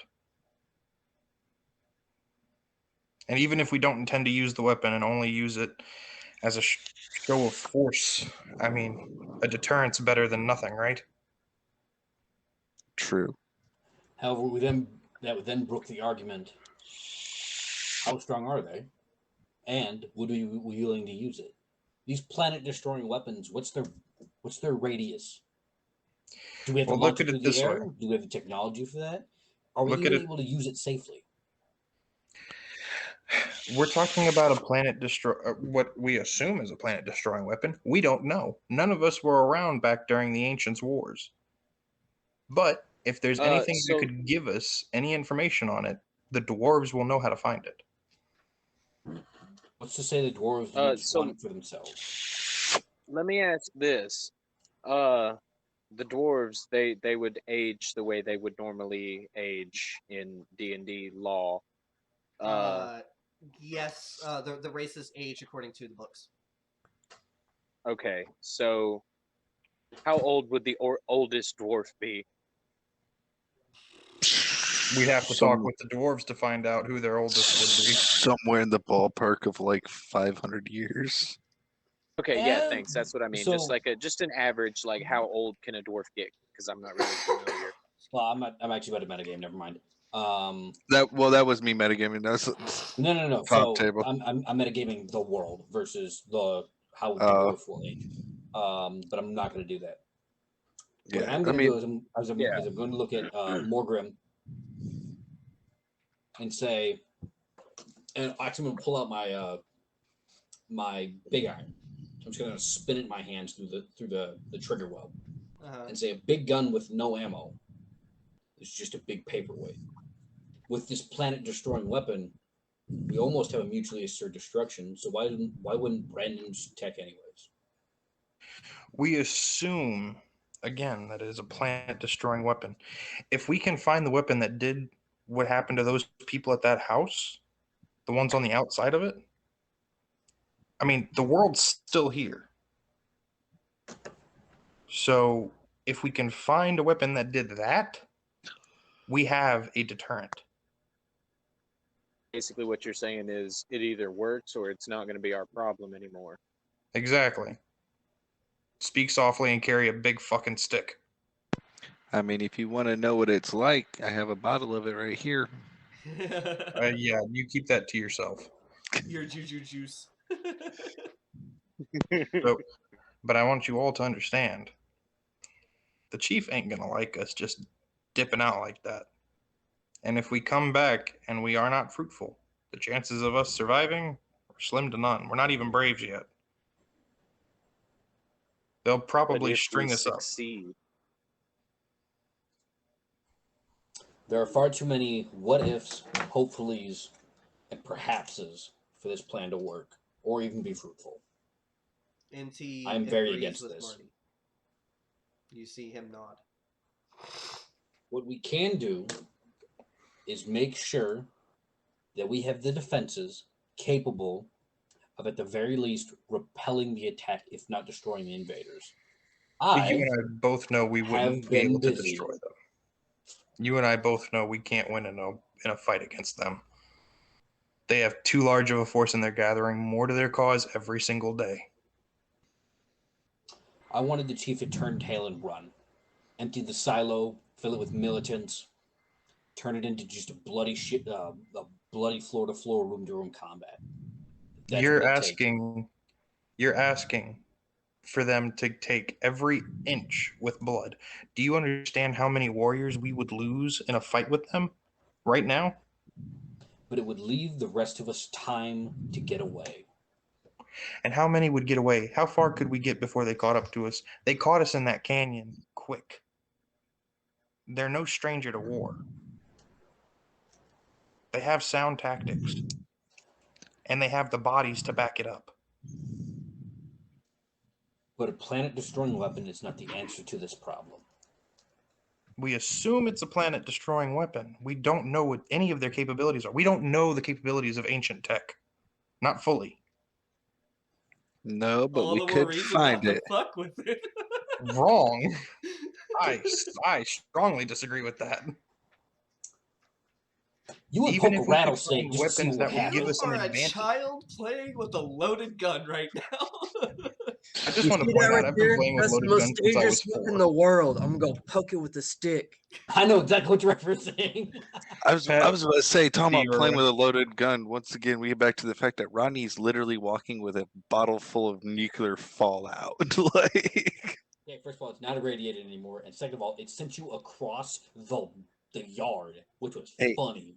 and its plans are to be used in a bomb. Go to town, homie. Got a Manhattan Project going on here. Yes, we do. Whatever makes him happy at this point.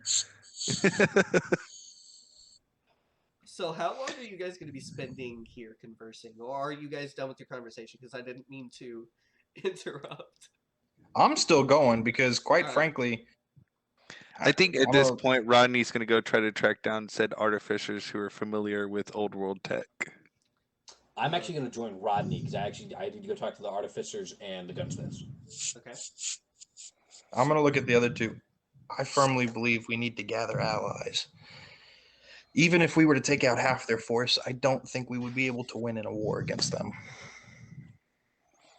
We simply don't have the numbers. Ooh, I'm gonna go grab me an ice cream cone. Fucking fat kid. That's what I was thinking too. I'm just gonna look at Morgrim and just be like, "What's your plan? How do we leave without them knowing, with sufficient supplies to make it to where we're going?" Well, one advantage I think we have is they're not going to spend any braves to go after people who are not braves. So I don't think we have to worry about being hunted down. On the flip side, supplies could potentially be an issue. However, we could potentially pick up supplies as we go until we can't anymore, and then we have to resort to foraging. Or at the bare minimum, turning in scrap and hoping to get something out of it. Yeah, I would definitely, I would highly recommend that if we do this, we don't identify as braves. I wouldn't Or even as, say we as mentioned ourselves as crows. crows. Yeah, I would Yeah, completely agree with that.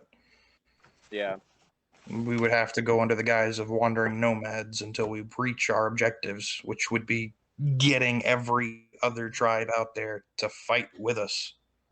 Because this doesn't just affect the crows, this affects everyone here. yeah. If they make it through us, no one else is going to have the capability to stand against Brandon and his men.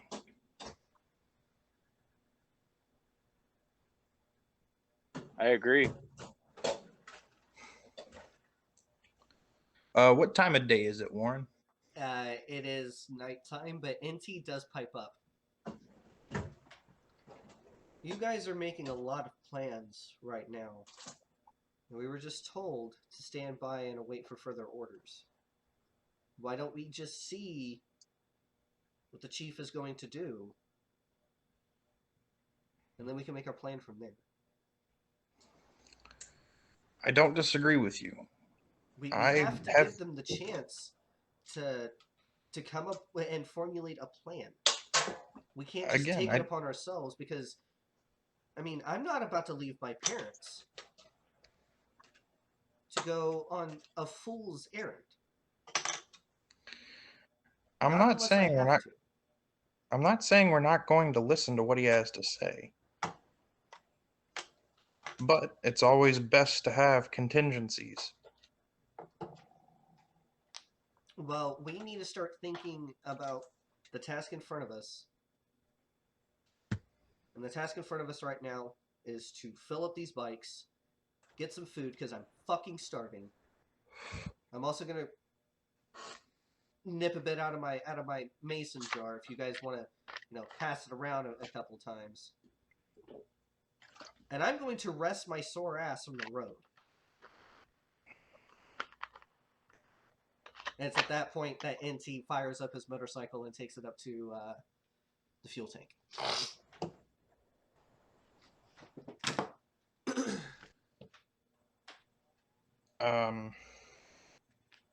Look at Cat and just be like, we'll table this until we hear what the orders are, and we'll make our decision from there.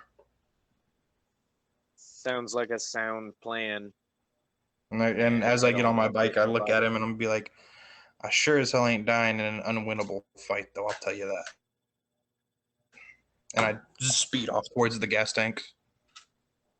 We're now going to zoop over to Rodney and Marty. Zoop. Zoop.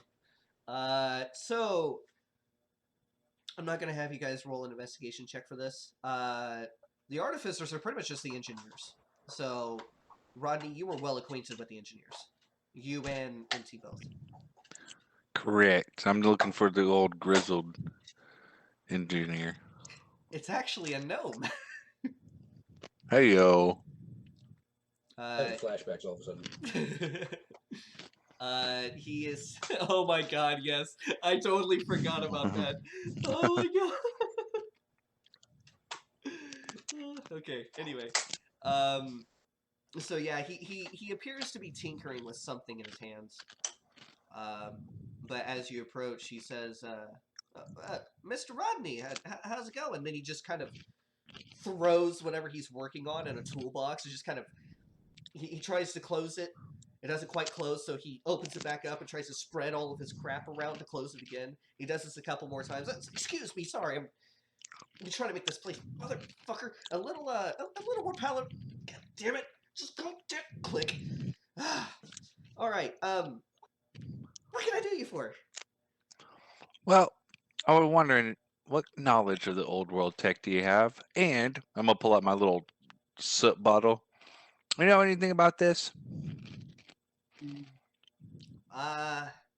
Knowledge of the old world? You're gonna have to be more specific. What is that? And he goes to snatch it out of your hands. Oh, I'm gonna give it to him. Be like, hey, you want to know what it is? Touch it real quick. It's a great tester. He opens it up. He sticks his finger in. I wouldn't recommend that. It's already in. I couldn't unmute myself. Pulls fast his enough. finger out and tastes it. Oh, ew. It tastes like soot. Yeah, when I touched it earlier, it did something a whole lot worse. Nothing Uh, happened to you?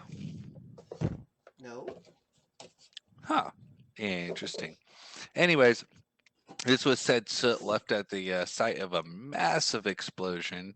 And I was curious if you knew anything of old world tech that would do such a thing. Oh, well, there's these things called Moabs. The old one's called the mother of all bombs. Sometimes daisy cutters, things of that nature. They were pretty big. Yeah. Let's see. Well, I mean, there's what we refer to it as the God Killers, or the Planet Killers. None of those have been seen. I mean, since they started using them against each other to kill themselves. He says, corking the vial and just tossing the vial haphazardly back to you. You mentioned a Moab. Would that be a smaller explosion from the god weapons? Well, if you can imagine, you take about, I don't know, 800 to 1,000 pounds of TNT dynamite for some people, and you just wrap it all up in a big, bow, and then you light it off, and it makes one hell of a fucking explosion. Let me tell you, it makes one hell of a fucking explosion. I almost made one time. He just starts going off on a tangent about Oh, Rodney is all like grin ear to ear right now. Do you have schematics, my good friend? Well, schematics, it's easy. All it is just a stick, a bundle of sticks, another bundle of sticks, a few more bundles of sticks, and then a few more bundles of sticks. You get the picture. Just a whole bunch of bundles of sticks of the stuff. It's just the recipe. For the life of me, I can't remember. Oh, that is unfortunate. But I have a starting point, and that is effective. Now, the next question: do we have any empty gas, like gasoline barrels, hanging around anywhere? I mean, they don't stay empty for long. We need those.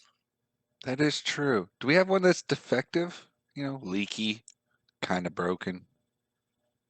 At first, he looks at you and then he grins and then he looks over to his welder and pats it a couple of times. Not for long. Oh, hey, if you happen to come across a leaky one, keep it to the side for me, bud. Well, I mean, the chieftain wants me to repair them because we need them for the fuel tanks. Oh, can't even like just slide one off to the side. I have plans for this Moab we speak of. We might need one in the future. All right, look, I'll make a deal with you. And he is saying this right in front of Marty, because Marty is just being quiet, just watching this happen. Two mad artificers talking to themselves. I'll make a deal with you. If we can figure out the recipe to make dynamite,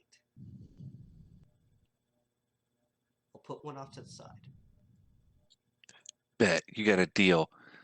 I'll He find you that spits in his recipe. hand and offers his hand to shake. Oh, same difference. Good old engineer. So you're gonna spit in your hand and shake his hand? Sure, damn right I am. We got a deal. I gotta go find a TNT recipe now. Marty, you just witnessed this entire conversation. Both of you are nuts. You, pointing at the dwarf? No, No. no, got it. I have an idea that could revolutionize land ship warfare. Oh yeah, he's got this great idea. Shut up, Rodney. This is We my could idea. probably put explosives with it too. Ooh, Oh, I like explosives. Hey, can you say Baker's got an idea. can you say Mark 19? I don't know what one of those. I don't know what a Mark 19 is, but I bet it's awesome. All right, now what is your idea?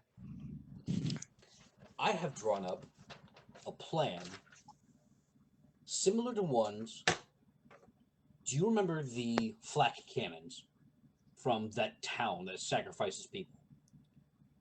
Horrible place. Yeah. Gives me the fucking heebie-jeebies, dude. So, Here, let me see this. And he snatches the schematics out of your hand and he looks at them. Are you So going would to you are you going to provide any resistance to him snatching the schematics out of your hand? I'm probably used to it, so I'm just gonna let it go. Don't want to tear the paper. So, to those of you in the audience, if you've ever seen one of the newer, not the old version, the newer 50 cals, butterfly trigger, you hold it kind of like this, big, just It's fucking it's almost a sexy. solid block of Oh, steel it's that's just beautiful. been milled out, is what it feels like. It's gorgeous. It's so much fun. Sorry if you're not in the military. You're not ever gonna fire one, probably. What you're looking at is something like that, but like double to triple the size, so only able to be moved by like 3 people, with a 4-inch diameter bore, with probably a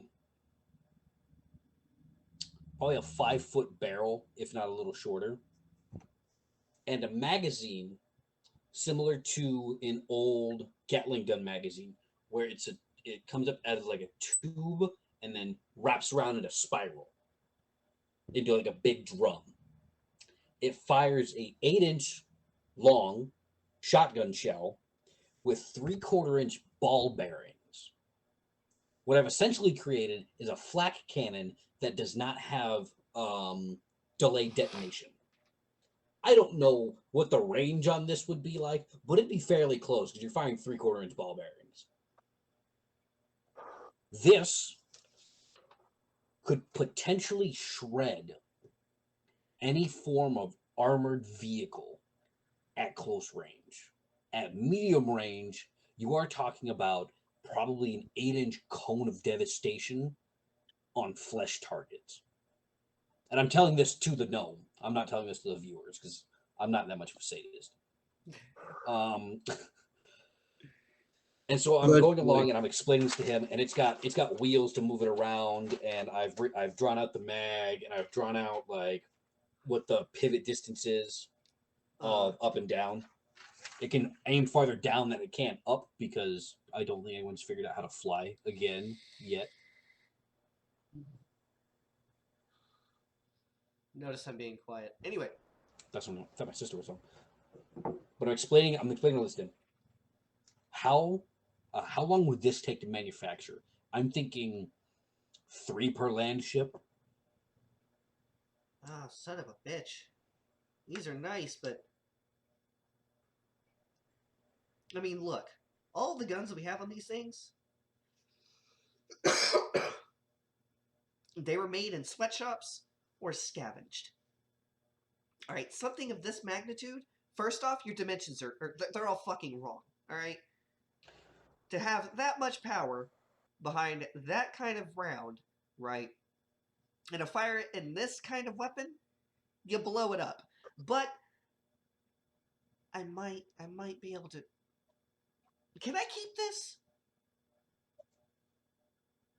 Keep it, take it, spit on it, use it as a rag.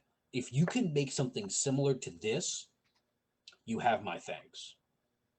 And you will potentially have saved the crows future casualties. Well, I might just have something. But I mean, to make that, he says he folds it up, and you can see that his hands are still a little greasy. He folds it up, putting his greasy paw prints on it, and sticks it in his coat pocket. Just stuffs it in more pieces of paper. That is going to take a while to build. I'm going to have to go through the entirety of the process to plan it. Then I have to put it into action. We're going to have to run tests and more tests and even more tests and a whole bunch of more fucking tests in order to make it work. Because, I mean, let's face it, he says, looking at Marty smiling. It's kind of hard to have a bang stick that's going to blow up in your face, am I right? And he nudges you with his elbow. Tell me something I don't know. But, yeah, I'll definitely get to work on this. I definitely will.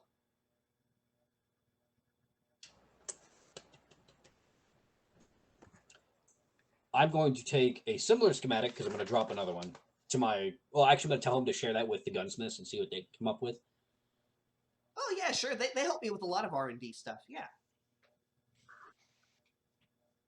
If we could create something smaller using regular shotgun shells, potentially it's a new squad weapon.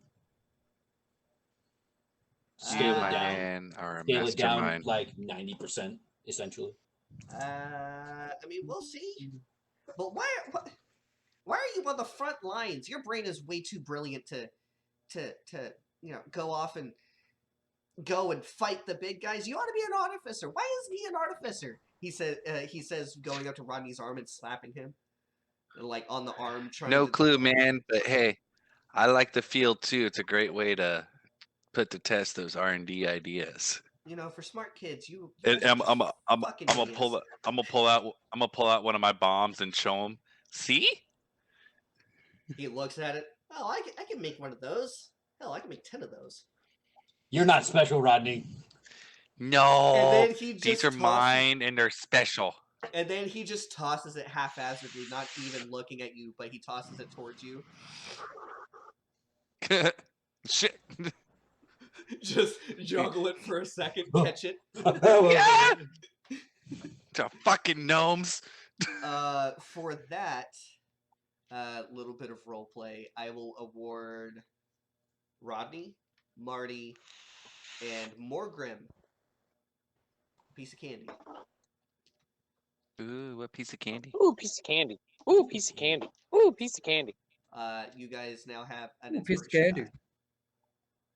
Lord, I have like 4 inspiration dies at this point. I should have more. I think I burned one. I can't remember. I have like 4 inspiration dice at this point. Well, you guys need to start using them. Anyway. Yeah. I think I did use one. Anyway, with that, you all get some grub. You all fill up the bikes, and the 2 hours are up, and you were sitting outside of truck 1 waiting for the chieftain. The chieftain comes out. Back. Oh, never mind. Oh wait, you guys are gonna do something? I should go buy a shotgun. I have an idea. Kaboom.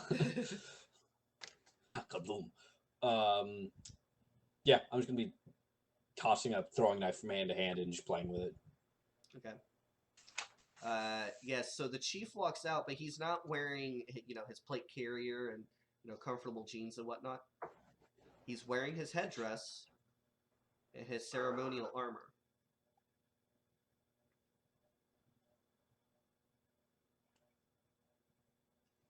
Chief do weird things. Follow me. He says after looking at you guys for a few seconds, and he walks outside, and he has someone from the inside of the truck because his entire entourage is coming out. He has someone from inside the truck banging a drum in a very specific tune that Inti and Marty have heard before. The rest of you, I will need history checks. Oh, I know exactly what this is. History check. You suck. Roll a 1. 17. You suck more. 6. I got 11. Kid is so proud of his 6. Morgan? If you are speaking, we can't hear you. Morgan. Sorry, I went to the bathroom. What did I miss? Okay, so just in case you were away for that long of time, you have an inspiration die for your argument on trying to go gather allies. The chief has walked out with his ceremonial clothing on, with his headdress and his armor. He has told you to follow him outside of the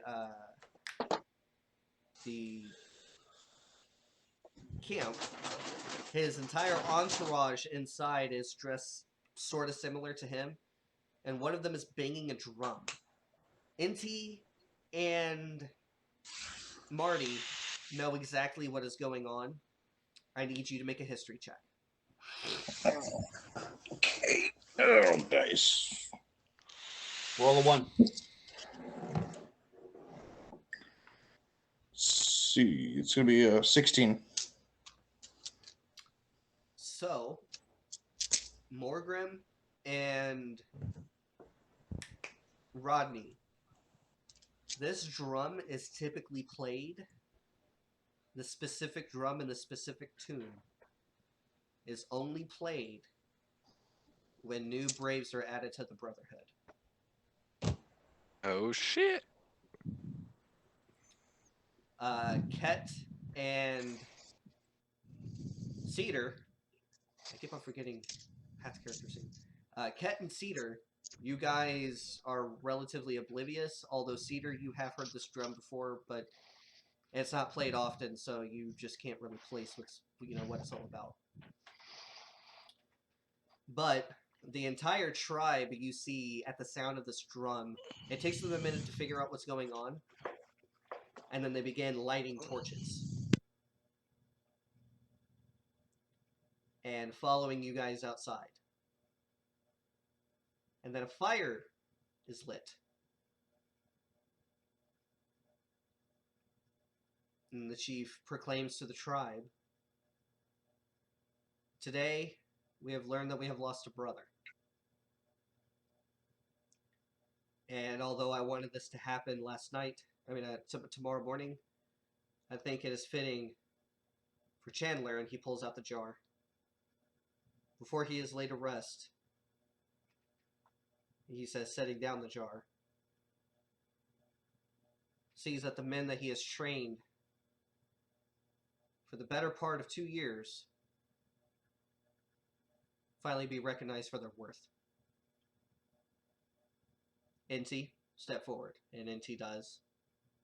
A ceremonial dagger is brought out, and Inti automatically offers his right hand, and his right hand is slashed open, spilling blood into the fire. It's at that point that Inti spreads the blood all over his face, and a brand is set in the fire. Once you see that it is piping hot, it is pressed into his right pectoral, and then used to cauterize the wound that has been made on his hand. He does this all kneeling down on the ground, and the chief says, "Rise, brother." It's at that point that Inti stands and shakes the hand of the chief, and you see him wince because it is the hand that was just slashed open and burned. And he does that to all of you in turn, if you allow it. Of course. Yeah. Obviously. So all of you take 2 points of damage. Nice. I love it. What are you saying, Baker? We can't hear you.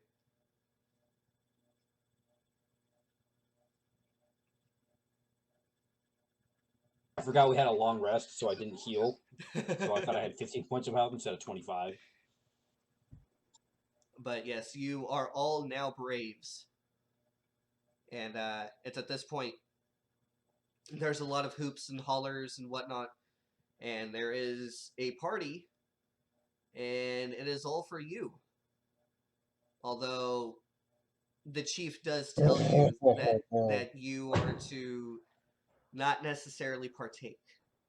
This is the tribe celebrating you. You don't necessarily get to celebrate, because one does not celebrate for themselves being brave anymore. Oof. But you are still allowed to drink and smoke and have a little bit of fun, but not too much.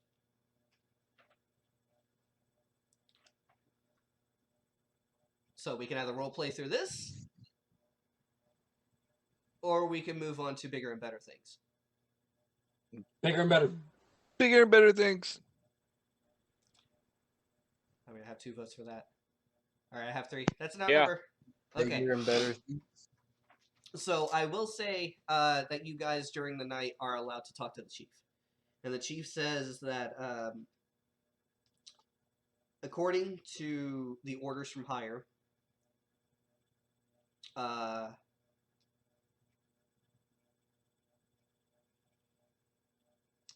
they're not going to pull back their forces. But what they are going to do is they're going to see the wisdom of what Morgrim had to say, and they will send a delegation from the silo. And he offers Send the delegation where? to the mountain dwarves at Pike's Peak. Okay. He does offer you guys a place in that delegation. So you see Morgrim as soon as he says that, essentially just start chomping at the bit. Yes. Okay. I will also offer to go. All right. Cedar. We're all going to the silo. Yep. Sounds like a good idea to me. Let's go. I'm assuming you're on board with this, Marty. Okay. And I'll just say NT just for ease of math as a part of it as well. He says tomorrow around midday, after you guys have gathered up supplies and stuff, he'll allow you guys to be on your way to go back to the mountain dwarves to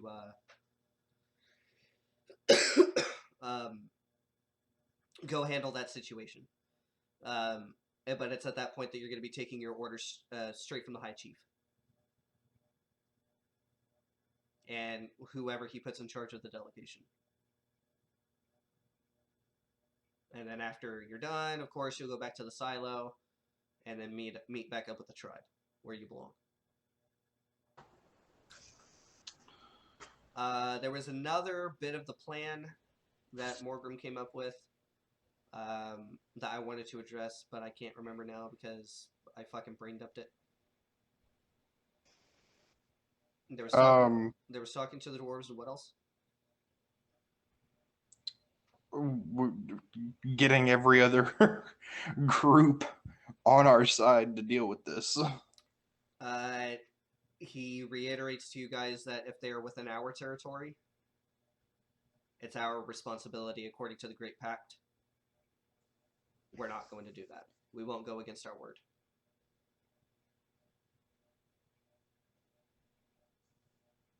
They see the wisdom in gathering allies, but they do not see the wisdom in forcing their vassals to die for them.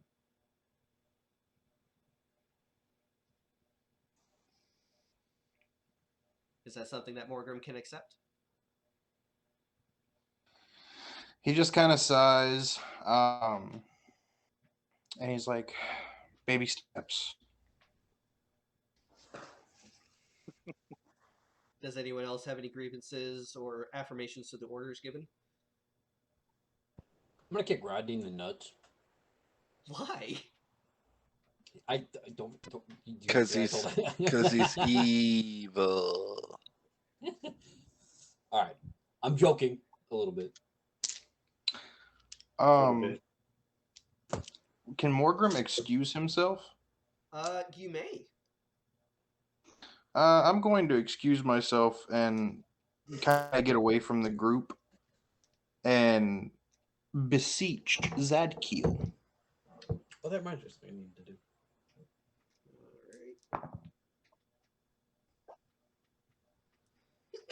Alright. You end up having to wait a few minutes. But just as I mean, you're that's about to, fine. but just as you're about to turn in for the night, you do hear the familiar sound of fluttering of wings, and he does appear behind you. I need a favor. Nothing crazy. Nothing crazy.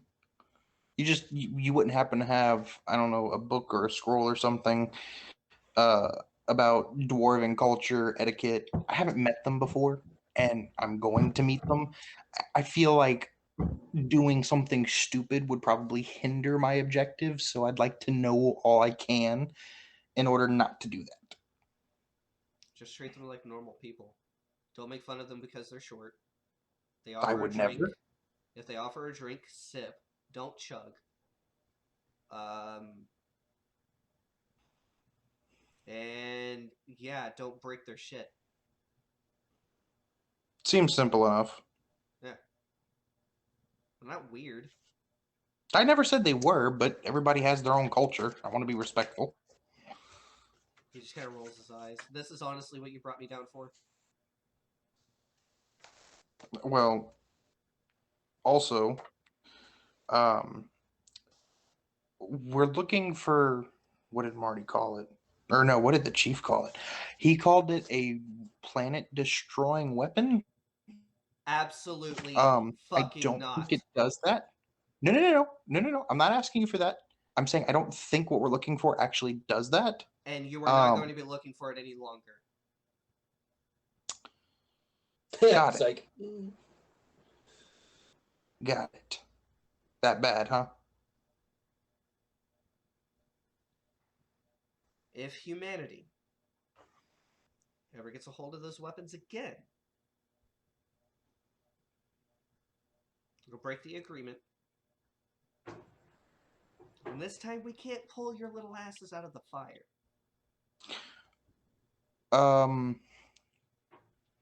What agreement did humanity make? Above your pay grade. Ah. And if it's not humans that get a hold of it, what should I do? As far as I know, Like, is there a safe way to dispose of this thing? As far as I know, nobody will get a hold of it. Or any of them. Oh, that locked up.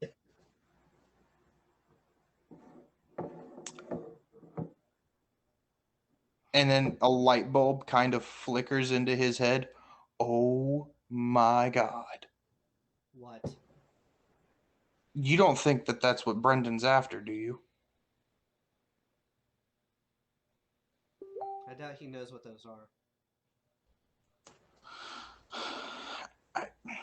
I hope if this is something that humanity made a deal with the heavens about, I hope to God you're right. Because that I guy is never a said fucking humanity maniac. made a deal. I just said it goes against the agreement. Wait, then who made the agreement? Well, above my pay grade. Exactly. Right. Okay, say he knew about it. That would be very imperative that we stop him from getting whatever this thing is, right? It's almost as if we sent agents to go handle this. Fucking duh. Oh, But I don't think why that do I that's what feel he's after. I think it's more mundane. mundane in the grand scheme of things, or mundane towards the heavens because it's not going to affect them that much? Well, I mean, it's obviously not mundane if they were to carry out their mission. At least not for you. You'll all die. Of course. Oh, okay. Okay. As But long as the going out thing after one is of those things, no, it's a lot more mundane. okay. As long as he's not after that, I can relax a little bit. Because if it's bad enough that you guys have it on lockdown, that's fine. I never said that we had it on lockdown. You what? Is it at least completely out of reach of mankind? As far Or as any I other know. kind on this planet? As far as I know. Mm. I'm just gonna reach into my bag, take out that mason jar he gave me, and take a giant gulp. Give me a Constitution saving throw. Get fucked.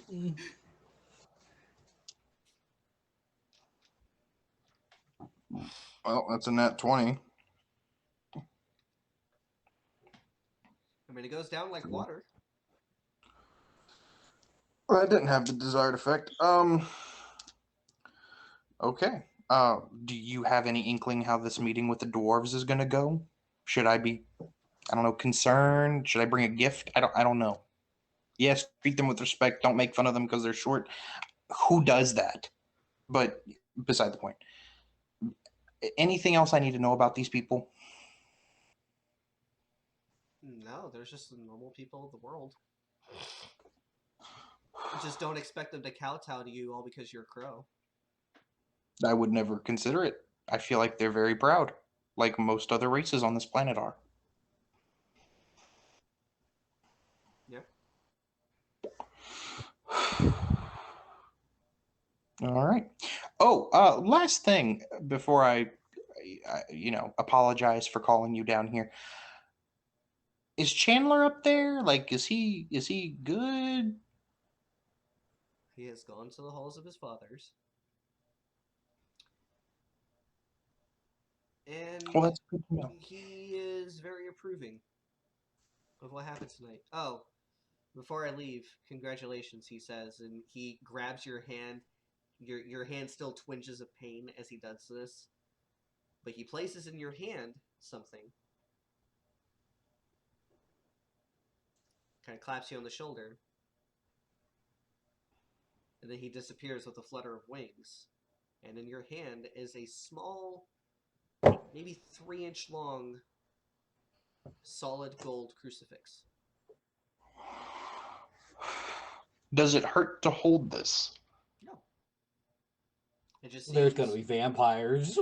It just Well- seems, other than its shape and form of a crucifix, it just seems like a lump of gold. I'm gonna just kind of turn it over in my hand, giving it a very close examination. I'm not gonna lie. It'd be kind of cool if there was like Enochian writing or something on it. We'll come back to that. Well, is it on a chain? No, not right now, but there is a loop for a chain. Oh, So you can place a chain on it. yeah, I'm gonna do that. I'm gonna go find somebody that's got a spare chain. Yeah, so you do that. The next day, you all wake up. You begin gathering your supplies. I am going to check something real quick.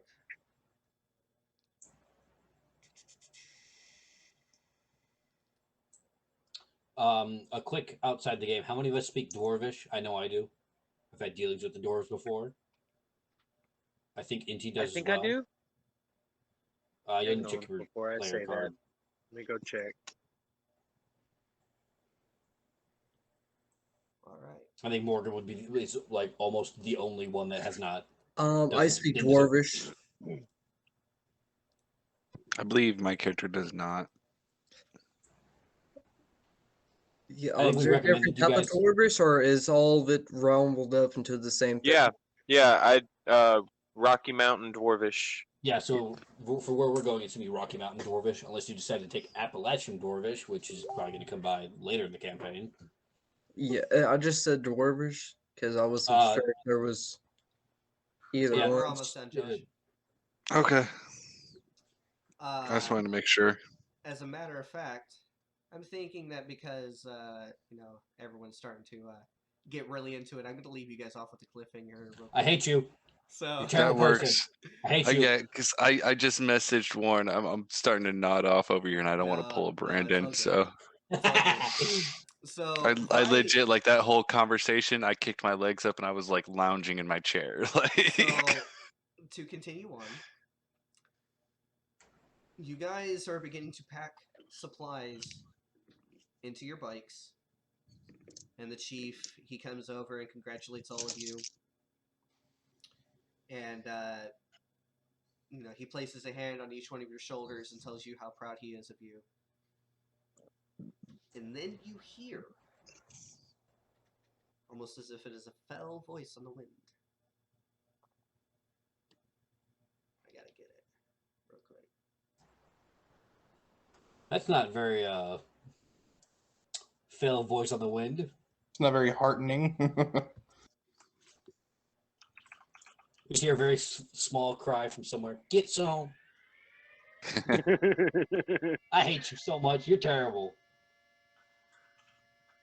oh sweet baby Jesus, it's them again. Yeah, boy. It do be them. And that is where we're going to end tonight's session. Oh. Of course. So, with that, I know this is a bit of a slow session, and Brandon would have loved it had he stayed awake, which I have a bone to pick with you, motherfucker. Anyway, we are pretty much going to call it quits for the night. So, if you guys are watching, we thank you, and we hope that you show your appreciation by giving us a like, a subscribe, comment down below, hit the bell to get more updates and stuff like that. But at the end of all of our sessions, we do an after-session review. We are going to kick this off with Austin. Yes. Good session. A lot of role playing. Indeed. Definitely. now Oh, he's gone. now he's gone. Definitely. Maybe his phone died. Probably. Probably. I don't know. I feel like I was going in the direction you were going to take it, but I was doing it in a way that you didn't want me to do. How you mean? Well, like, essentially what I was talking about was, would be on the same level as desertion.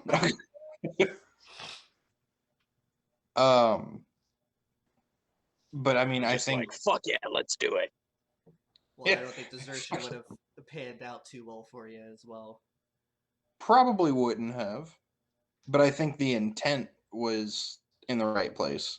Yeah, it comes from the right heart, but I mean, if you were to go AWOL being in the Navy, even though it would be something that would benefit the Navy, you going AWOL would still inquire rash consequences, wouldn't it? Something like that. I mean, hell, my aunt went AWOL for 2 years and she got a slap on the wrist, processed out. She even stayed in a hotel. Well, that's because, you know. In the Navy, you can sail the He was in the seas Army. In the Navy, in the Army. Hey. But no, I think that there was a lot of progression. I like the way you played Zadkiel tonight. You did, huh? I did. What did you like about that? Well, he was definitely not as asshole-ish as he's been in the past. But this planet-ending weapon kind of seemed to get him a little on edge. And the fact that it exists kind of terrifies my character a little bit. And the fact that it's not being, like, the fact that it's still on the planet terrifies him, because if Brandon finds out about it, that's not good. No, it's not. But apparently agents have been set to handle that problem. So, you know, that's a thing. Maybe you were the agent he was speaking of. I didn't know it existed until I brought it up. And I only brought it up because Marty kept talking about planet-ending weapons, and I'm like, I'm not talking about a planet-ending weapon. I'm talking about That's something what that I might thought you were going for. Well, no. I was talking about a nuke. Not something that could shatter a planet. Oh, you have much to learn, my dear Austin. Boy! Look, one nuke is not going to destroy the planet, okay? It's not even going to destroy the country. Just saying. But that's neither here nor there. The fact that it exists, the fact that that could possibly become an actual threat is terrifying. I do want to kind of make you backtrack there a second, Austin. The fact that you know it is a nuke, that is technically metagaming. No. So I'm saying that as Austin, not as Morgrim. Okay. That I was explaining to Marty, like, me personally, I'm thinking nuke. He's saying planet-ending weapon, and I'm like, what? Because yeah, your character referring to it as a nuke is technically metagaming as well. Well, no, but my character hasn't referred to it as a nuke. He and actually did last session. Did he? Yes. Oh. I think he. My yeah, bad. no, he didn't know. Well, and the part of what I was going for was technically we don't even know nukes exist. All we know is that there were such things as planet-ending weapons, and you talking about a devastating weapon like this was akin to the planet-destroying weapon, and what I was trying to get at is like, because even a nuke, you can't set that off by hand and get away. Well, no, of course not. But so, and I tried to be very careful on how I explained it in character, because I was going off of the description that I got in the last session.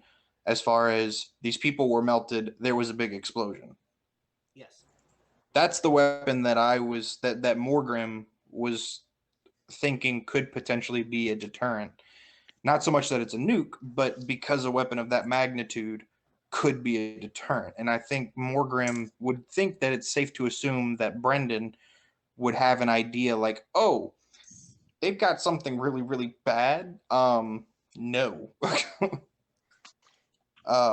So not necessarily a nuke. And if I refer to it as a nuke, I do apologize. I was not attempting to metagame. No, it's all good. But I should have. I don't know if I caught it last time or not, but I should have kind of caught you there. I was like, whoa, hold on a second there. Yeah. I do think that this meeting with the dwarves is going to be fairly fruitful. That's if you live to get there. We live to get I there. hate you. That being said, though, I don't agree with the Chiefs' stance as far as gathering allies goes. I think it. I mean, High Command might even feel the same way as he does. I feel like that ideology would be the downfall of the Crows if it came to war, like all-out war with Brennan's people. All right. Well, do you have anything else to add? Any pros and cons? No, it was very nice. I feel like you added in that cross for a specific reason, so I'm excited to see what it does. The vampires. All right. So we're gonna move on to Josh because I know Josh is dozing off right now. Yeah, I'm tired. So what's your after session review, and what is your character thinking right I'm gonna build a massive bomb now? and how to use it to blow up the chosen ones. Well, you have all of 5 seconds to do it, so good luck. Right? No, if Rodney Because hearing your those game sirens, master is a dick. Rodney hearing those sirens is going, "Fuck! Why this again? Can't you just leave us alone?" Leave me alone No, I'm for 5 fucking minutes. just go away. You're not my real dad. Slams the door. No, this session was a lot of fun. The role playing was really, really good. Everyone really got into it. Mm-hmm. I like the us moving on to be Braves and the whole Chandler scene. That was really cool. Mm-hmm. And I'm glad to say I think I finally narrowed down Rodney's place in this world. And what So it is makes that? it so much better. Arrogant, inquisitive 17-year-old who's now a Brave. So now he gets to be an asshole. Oh god, I've given him power. Oh, that's bad. Oh no. Oh. Relax, homie. Any pros and cons? Relax. We talked about this. I mean, come on, think about it. You're giving this 17-year-old who's been like raised by a nomadic tribe If and given anything, you're a child explosives. soldier right now. That's what I'm saying. Like we you've given here this at a Flying kid Unicorn like Games do not condone child soldiering, but we do, however, find it hilarious. Anyway, no child soldiering bad, but child soldiering make good stories. Baker's But look just wait, what? no, what? No, Rodney. I feel like Rodney with having given that kind of like you're a man now, that whole you're a Brave. I think now he's got that sense of like there's nothing that's gonna fucking stop him other than maybe one of his own explosions, and even then that's not guaranteed. Like so I Imagine feel if like you he's had to gonna make a go skill into check every time you made something. right. Like you failed that one. It's Well, going to Rodney's turn that way dead. once. It's gonna turn that way once I find this recipe for TNT and I oh god, let me find something for napalm because I know how to make that shit in real life and like Oh, same. Same.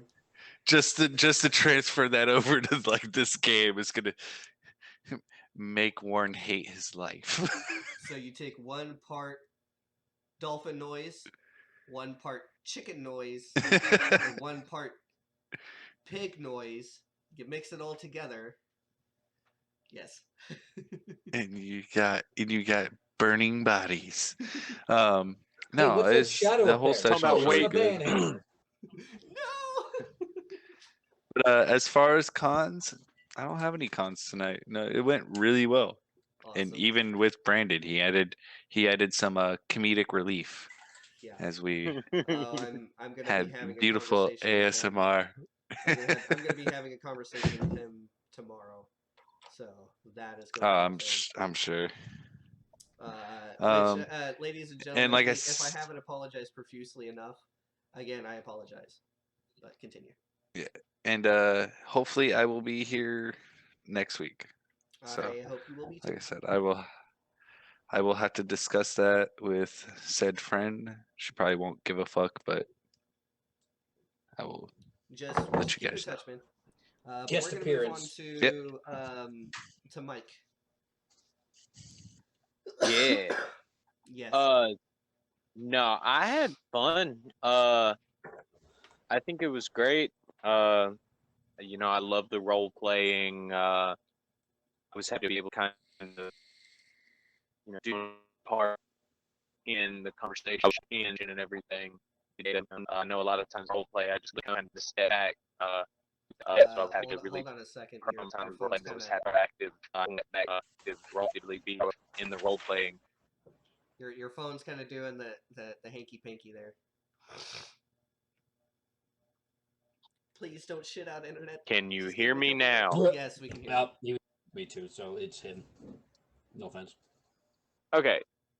So what all did you hear? you. Nothing. Nothing. Okay. So I was happy to roleplay. That I was actually able to get involved in the role play because I know a lot when we do role play, I don't really involve myself a lot. So it was nice to really kind of be able to take charge and do some serious stuff. I actually rolled to see if I would agree with Morgrim and try to go and do the dwarf thing. And it was like a 19. So I was like, all right, cool. Let's fucking do this. But no, cons, I don't think I have any cons. Yeah.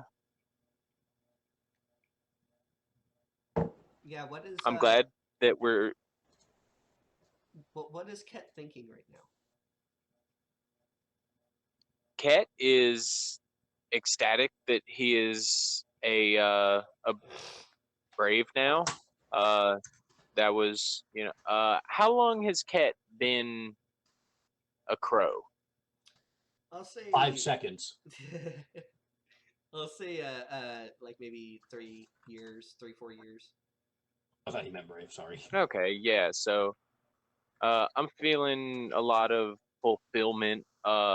That all my hard work and dedication has paid off.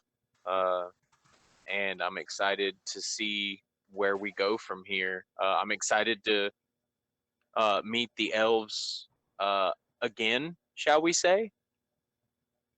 Dwarves. Or yeah, dwarves. I don't know where the fuck I got elves from. I think I might be a little more tired than I think I am. Um, but yeah, I don't know. I would assume that Ket has uh, met dwarves before. I'll say he has. Considering your background and Okay. being a bodyguard Uh, and whatnot, I would say you have. yeah. So And then all of your hopes and they have dreams good were food. dashed by one siren. Yeah. Oh yeah, yeah. No, at this point, I probably, I guess we were eating, weren't we? We were at the little party thing, and so, uh, yeah, I would be looking up from my food to just No, have like a plate of this is the fucking next day as you ribs guys or are. something. This is the next day as you guys are about to kick over the bikes and head off. Oh shit, yeah. Uh, yeah, it would definitely be shit, here we go again. All right, so we're gonna move on to Baker. Yeah, that's good for me.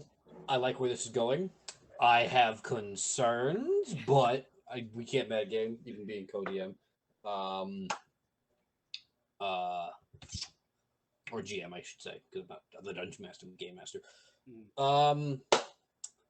I like where this is going. This was a very, very heavy roleplay session. I want to say we didn't hear too much out of me, aside from a couple of bigger points. Ket, you're doing, or Mykel, you're doing very, very well. Yeah, you are. The roleplay stuff comes from like experience. Austin does a lot of talking. Not nothing against Austin. Austin does a lot of talking because he's experienced with D&D, and especially being in like not in person, it's hard to be like, okay, like you need to like we can't give somebody a subtle cue to be like, hey, like you've been going on for a while. It especially sucks because in this interface, you guys can't see me. Because I have to have my camera up using different things so the viewers can see my ugly mug. But if you're speaking, Mykel, we can't hear you. I guess he wasn't speaking. I Okay. I definitely role play better when I have someone to feed off of. Yeah. Oh yeah, and don't be afraid to like interject or like raise your hand or like and give us a signal. That's another thing. Which is why I tend to do this. So I put my hand up so that's another Warren thing sees too.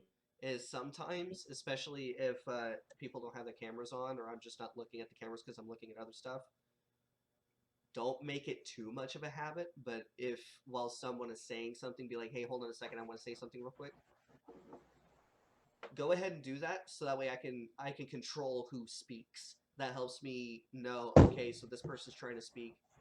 I can either have this person finish their tangent and then go back over here, or I can cut this person off and go with this new guy, kind of thing. And I'm extending that to you as well, Baker. If need be, be like, hey, hold on a second, I want to try to say something real quick, and then then it'll come to me to adjudicate, like, okay, yeah, sure, or hold on just a second, or what have you. All right. So don't be afraid to interject. Just don't make it a habit, like an annoying habit of always cutting people off to talk. Right. Like someone we know who happens to snore. Yes. That's nothing against him. He's a great guy. Other than that, the next session is going to be intense. I have a feeling I'm not going to be needed to plan that next one. I would like to see where the dwarves go. We're gonna have to talk with the other guys before we actually get to the dwarves about who's interacted with the dwarves before. I know I have. That's part of my back. That's part of me having been with the crows for like 12 years. Almost the entirety of your lifetime. Yeah, I think my backstory. I was like 6 when they found me. And I'm 18.